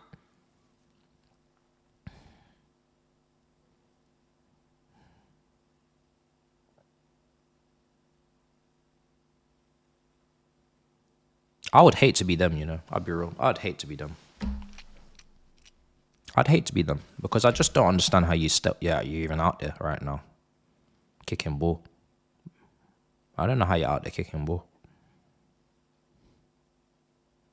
The amount of embarrassment you must feel, it must be insane. You must be mad. I don't know how you're out there. I honestly don't know. Probably can't wait for that full-time whistle to blow because the amount of embarrassment that must be flowing through your veins must be incredible. The blood must be pumping.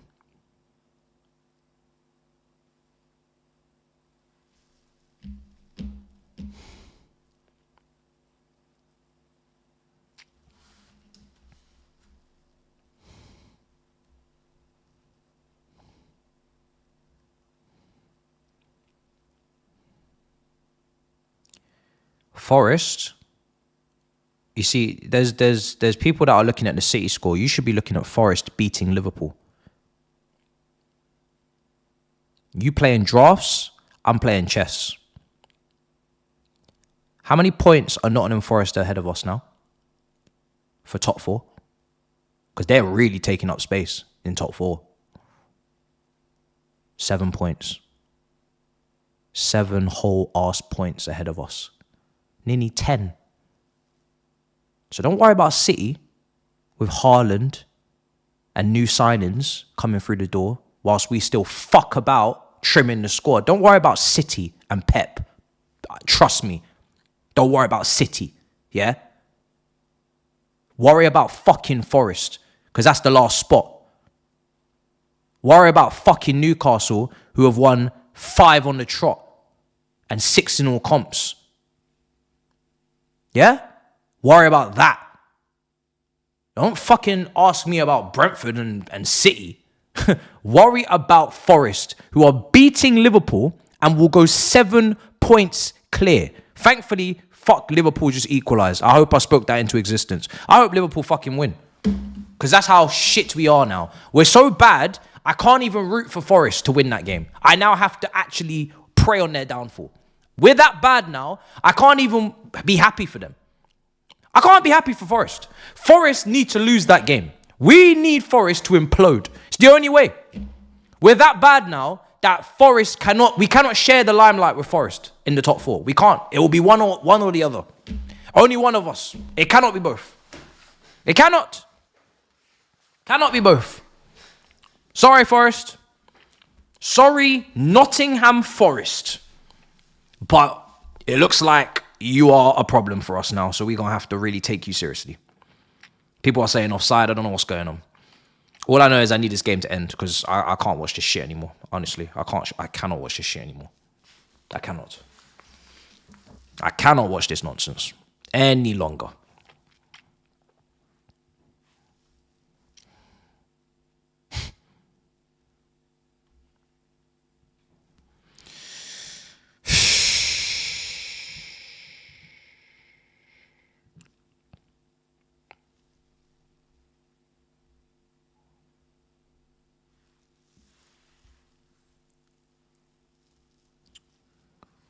Oh, brother.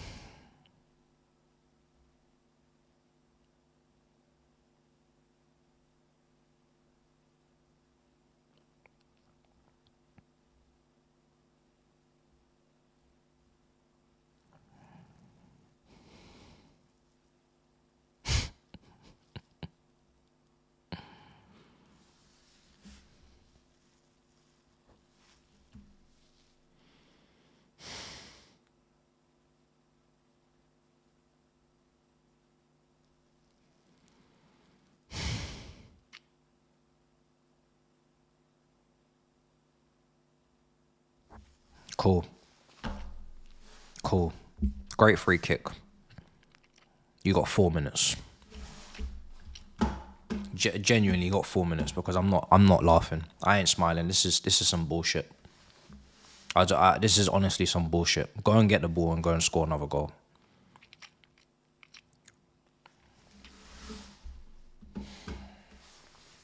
Fucking hell, man. This team is so stupid. So unserious, man. Just go and get the 3rd goal. You ain't got time, honestly. So unserious. I really wish I could celebrate Reece James's goal, but this second half performance has been so disgusting. I can't. It's shameless of me too. I can't do it. I'm so disappointed with this fucking team and the way they've played in the second half. I can't do it. It's a lovely goal, but I really don't care. Unless we win this game, it's a loss. It's one or the other. I said it at the start of the game. We need to win this game. Simple as that. So unless you're going to score again in the next 2 minutes, and even then the performance is still shocking, but at least then we can get 3 points and go home. Unless you're going to do that, let's just wrap this up. Because that goal hasn't changed anything for me in terms of what I've got to say. Nothing. Not changed a thing. You're not going to scum your way with a draw with a free kick and change the whole game. The second half has just been so bad. So bad, man. This is a moment to capitalise at least on City. And you just dashed it. Just dashed the whole game. Just thrown it.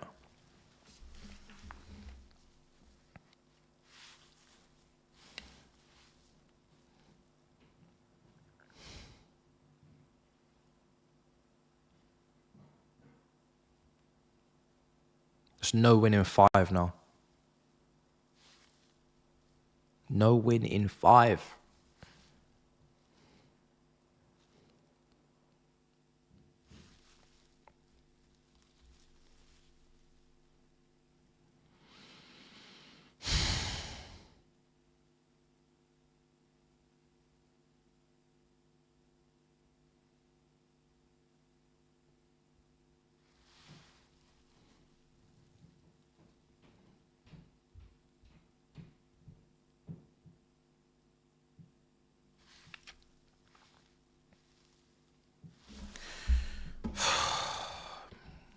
1 point is just feels like 0. Late equaliser, still feels like 0 points. It's 2 points dropped. It's not 1 point gained, 2 points dropped. And even if we were to score a late winner, massive questions about this team second half. Just so many red flags. It's like if you win now, it's like pulling out. It's like you pulled out your purse at the end of you pulled out your purse after I said you're not going to offer to pay. Like, even though I was going to pay the whole bill, like, you're not going to offer. It's a red flag. It's a red flag. I'll be real. It's a red flag. Even if you pull out the purse now, it's late. It's too late. It's red flag. Red flag. Red flag. It's too late. You can't recover.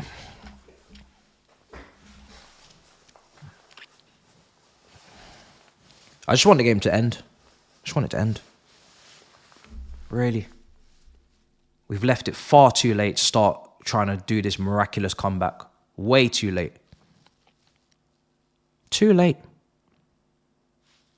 Where was this? The goal that we conceded, I think it was scored on like the 60-something minute, was it not? When did we concede that second goal? 68. And the last 3 minutes, that's when they started playing. that's now that they've got the second goal from the free kick. Now they've started playing. Okay. You waited until the 94th minute to start playing football. To start putting... Okay, no problem. So from 68 to 94... This time period here, irrelevant. You got nothing to show for it. But 94 to 99, let's get going now. Okay, cool, lovely. That's really good, guys. Well done, brilliant stuff. Well done, great. Is it full time? Yeah. Good. All right, fantastic. I'll lock that off now. Don't need that shit on my screen any longer.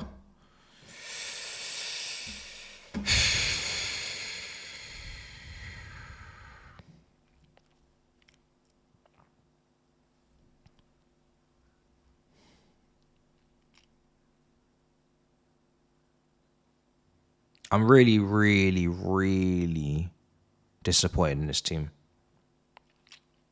I don't think I can express how disappointed I am, to be honest, because I'm going to try my best to do that in the review, but I cannot tell you how disappointed I am in this team. I thought we were going to try and turn a corner today after that first half, but unfortunately, we're not. We're not interested. The lack of in-game intelligence and know-how is frightening. Absolutely frightening. From bench to the pitch. Incapable of handling adversity. Incapable of seeing out results. Incapable of resistance. Incapable of anything other than collapsing.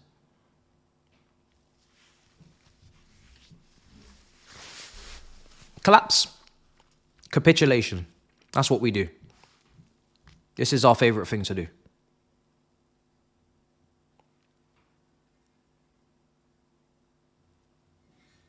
It's not good. Mindset. The mental. I mean, the technical was fucking disgraceful. I don't even want to... the technical side of it in that second half, if I go on about that, I'll be here all day. The technical side of that second half was genuinely League 2 standard. That was Morecambe at the weekend level. Shit passes, shit touch, shit weight of pass, shit decision making, shit. And where does that come from? Because it doesn't come from the actual ability of the players. It comes from up here. Shit the bed. You lot shit the bed. Nobody around to lead. Nobody around to say, guys, get your head out your ass, recover, respond. Shit the fucking bed. That's what happened in the second half. You shit the bed. You conceded early. and you shit the bed. Imagine.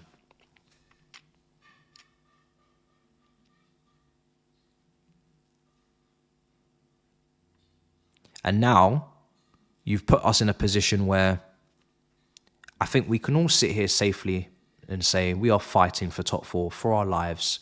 And it's 50-50. We maybe get it, maybe we don't. We'll see. Maybe. We might get it, maybe. Maybe we get it, maybe we don't. Depends. A lot of things. Refereeing decisions, luck, moments, fine margins, most likely. Final few weeks it will go down to, most likely. Praying on a coefficiency, 5th spot, most likely.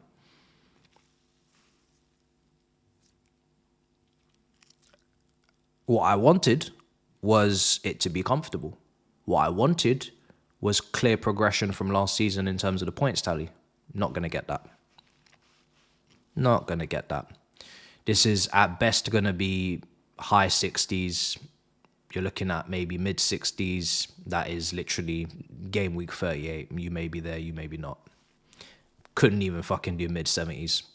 This team are not hitting mid 70s. Some people even talking about 80s. Fuck me. Fuck me, guys. 80s with that defense, with the way that we managed the game, the way that we missed chances. 80s. Fuck me. I'd bite your hand off for 70 right now. If you gave me 70 points right now, I'll fucking take it. I'd take it immediately. I wouldn't even question it. I don't even care how that makes the table look. I don't know. Maybe there's 4 teams with 72 points, but I'm still taking the 70 and we're taking a risk. I'm taking the 70 points and I'm taking a risk. Taking a risk.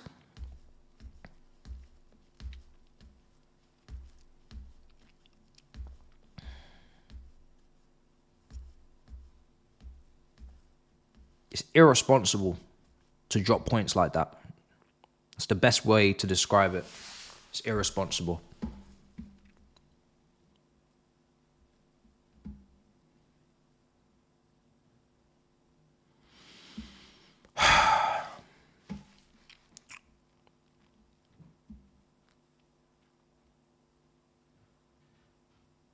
No, we lost. We gained nothing from that. We lost. There's nothing to gain. Be drawing at home to Bournemouth 2-2 when you just come off the back of 4 games without a win and you got Man City in a couple of weeks. I can tell you that for free. There's nothing to gain from that.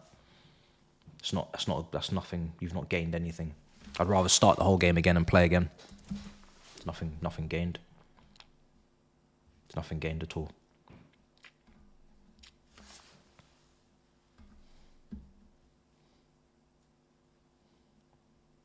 I don't think people realise how difficult our end to the season is. And you're going to find out real fucking quickly. Because if you go and take a look at our last 5 games, you're going to shit yourself. And the way it's going, these players are going to shit themselves. Don't forget that this group have not beaten a Big 6 team outside of Tottenham. Don't forget, most of those teams will be fighting for either a title or for significant shit. And they won't be fucking about like they were at the start of the season. So you're going to find out. Newcastle away. Nottingham Forest away last game of the season. You want to be going to the fucking City ground needing a win for Champions League? Good luck. Liverpool at home. It's all right. I'll lock it off here. Maybe people need to go and check the fixtures because I don't. I don't think you actually understand what favourable fucking fixtures are. You don't get those games again. You fucking take advantage or you find out. Fuck around and find out. And even if we scrape it,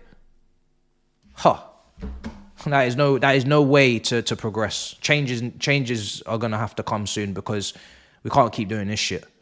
I promise you that. Can't keep doing this shit. It's ridiculous. Can't keep watching people lift leagues year after year. We're not getting any closer. We're making the most smallest of steps, if you could call it that, depending on whatever happens next in the next few games. I don't know where we're going, backwards or forwards at this point. Ridiculous. Review will be out next. That's all I have to say.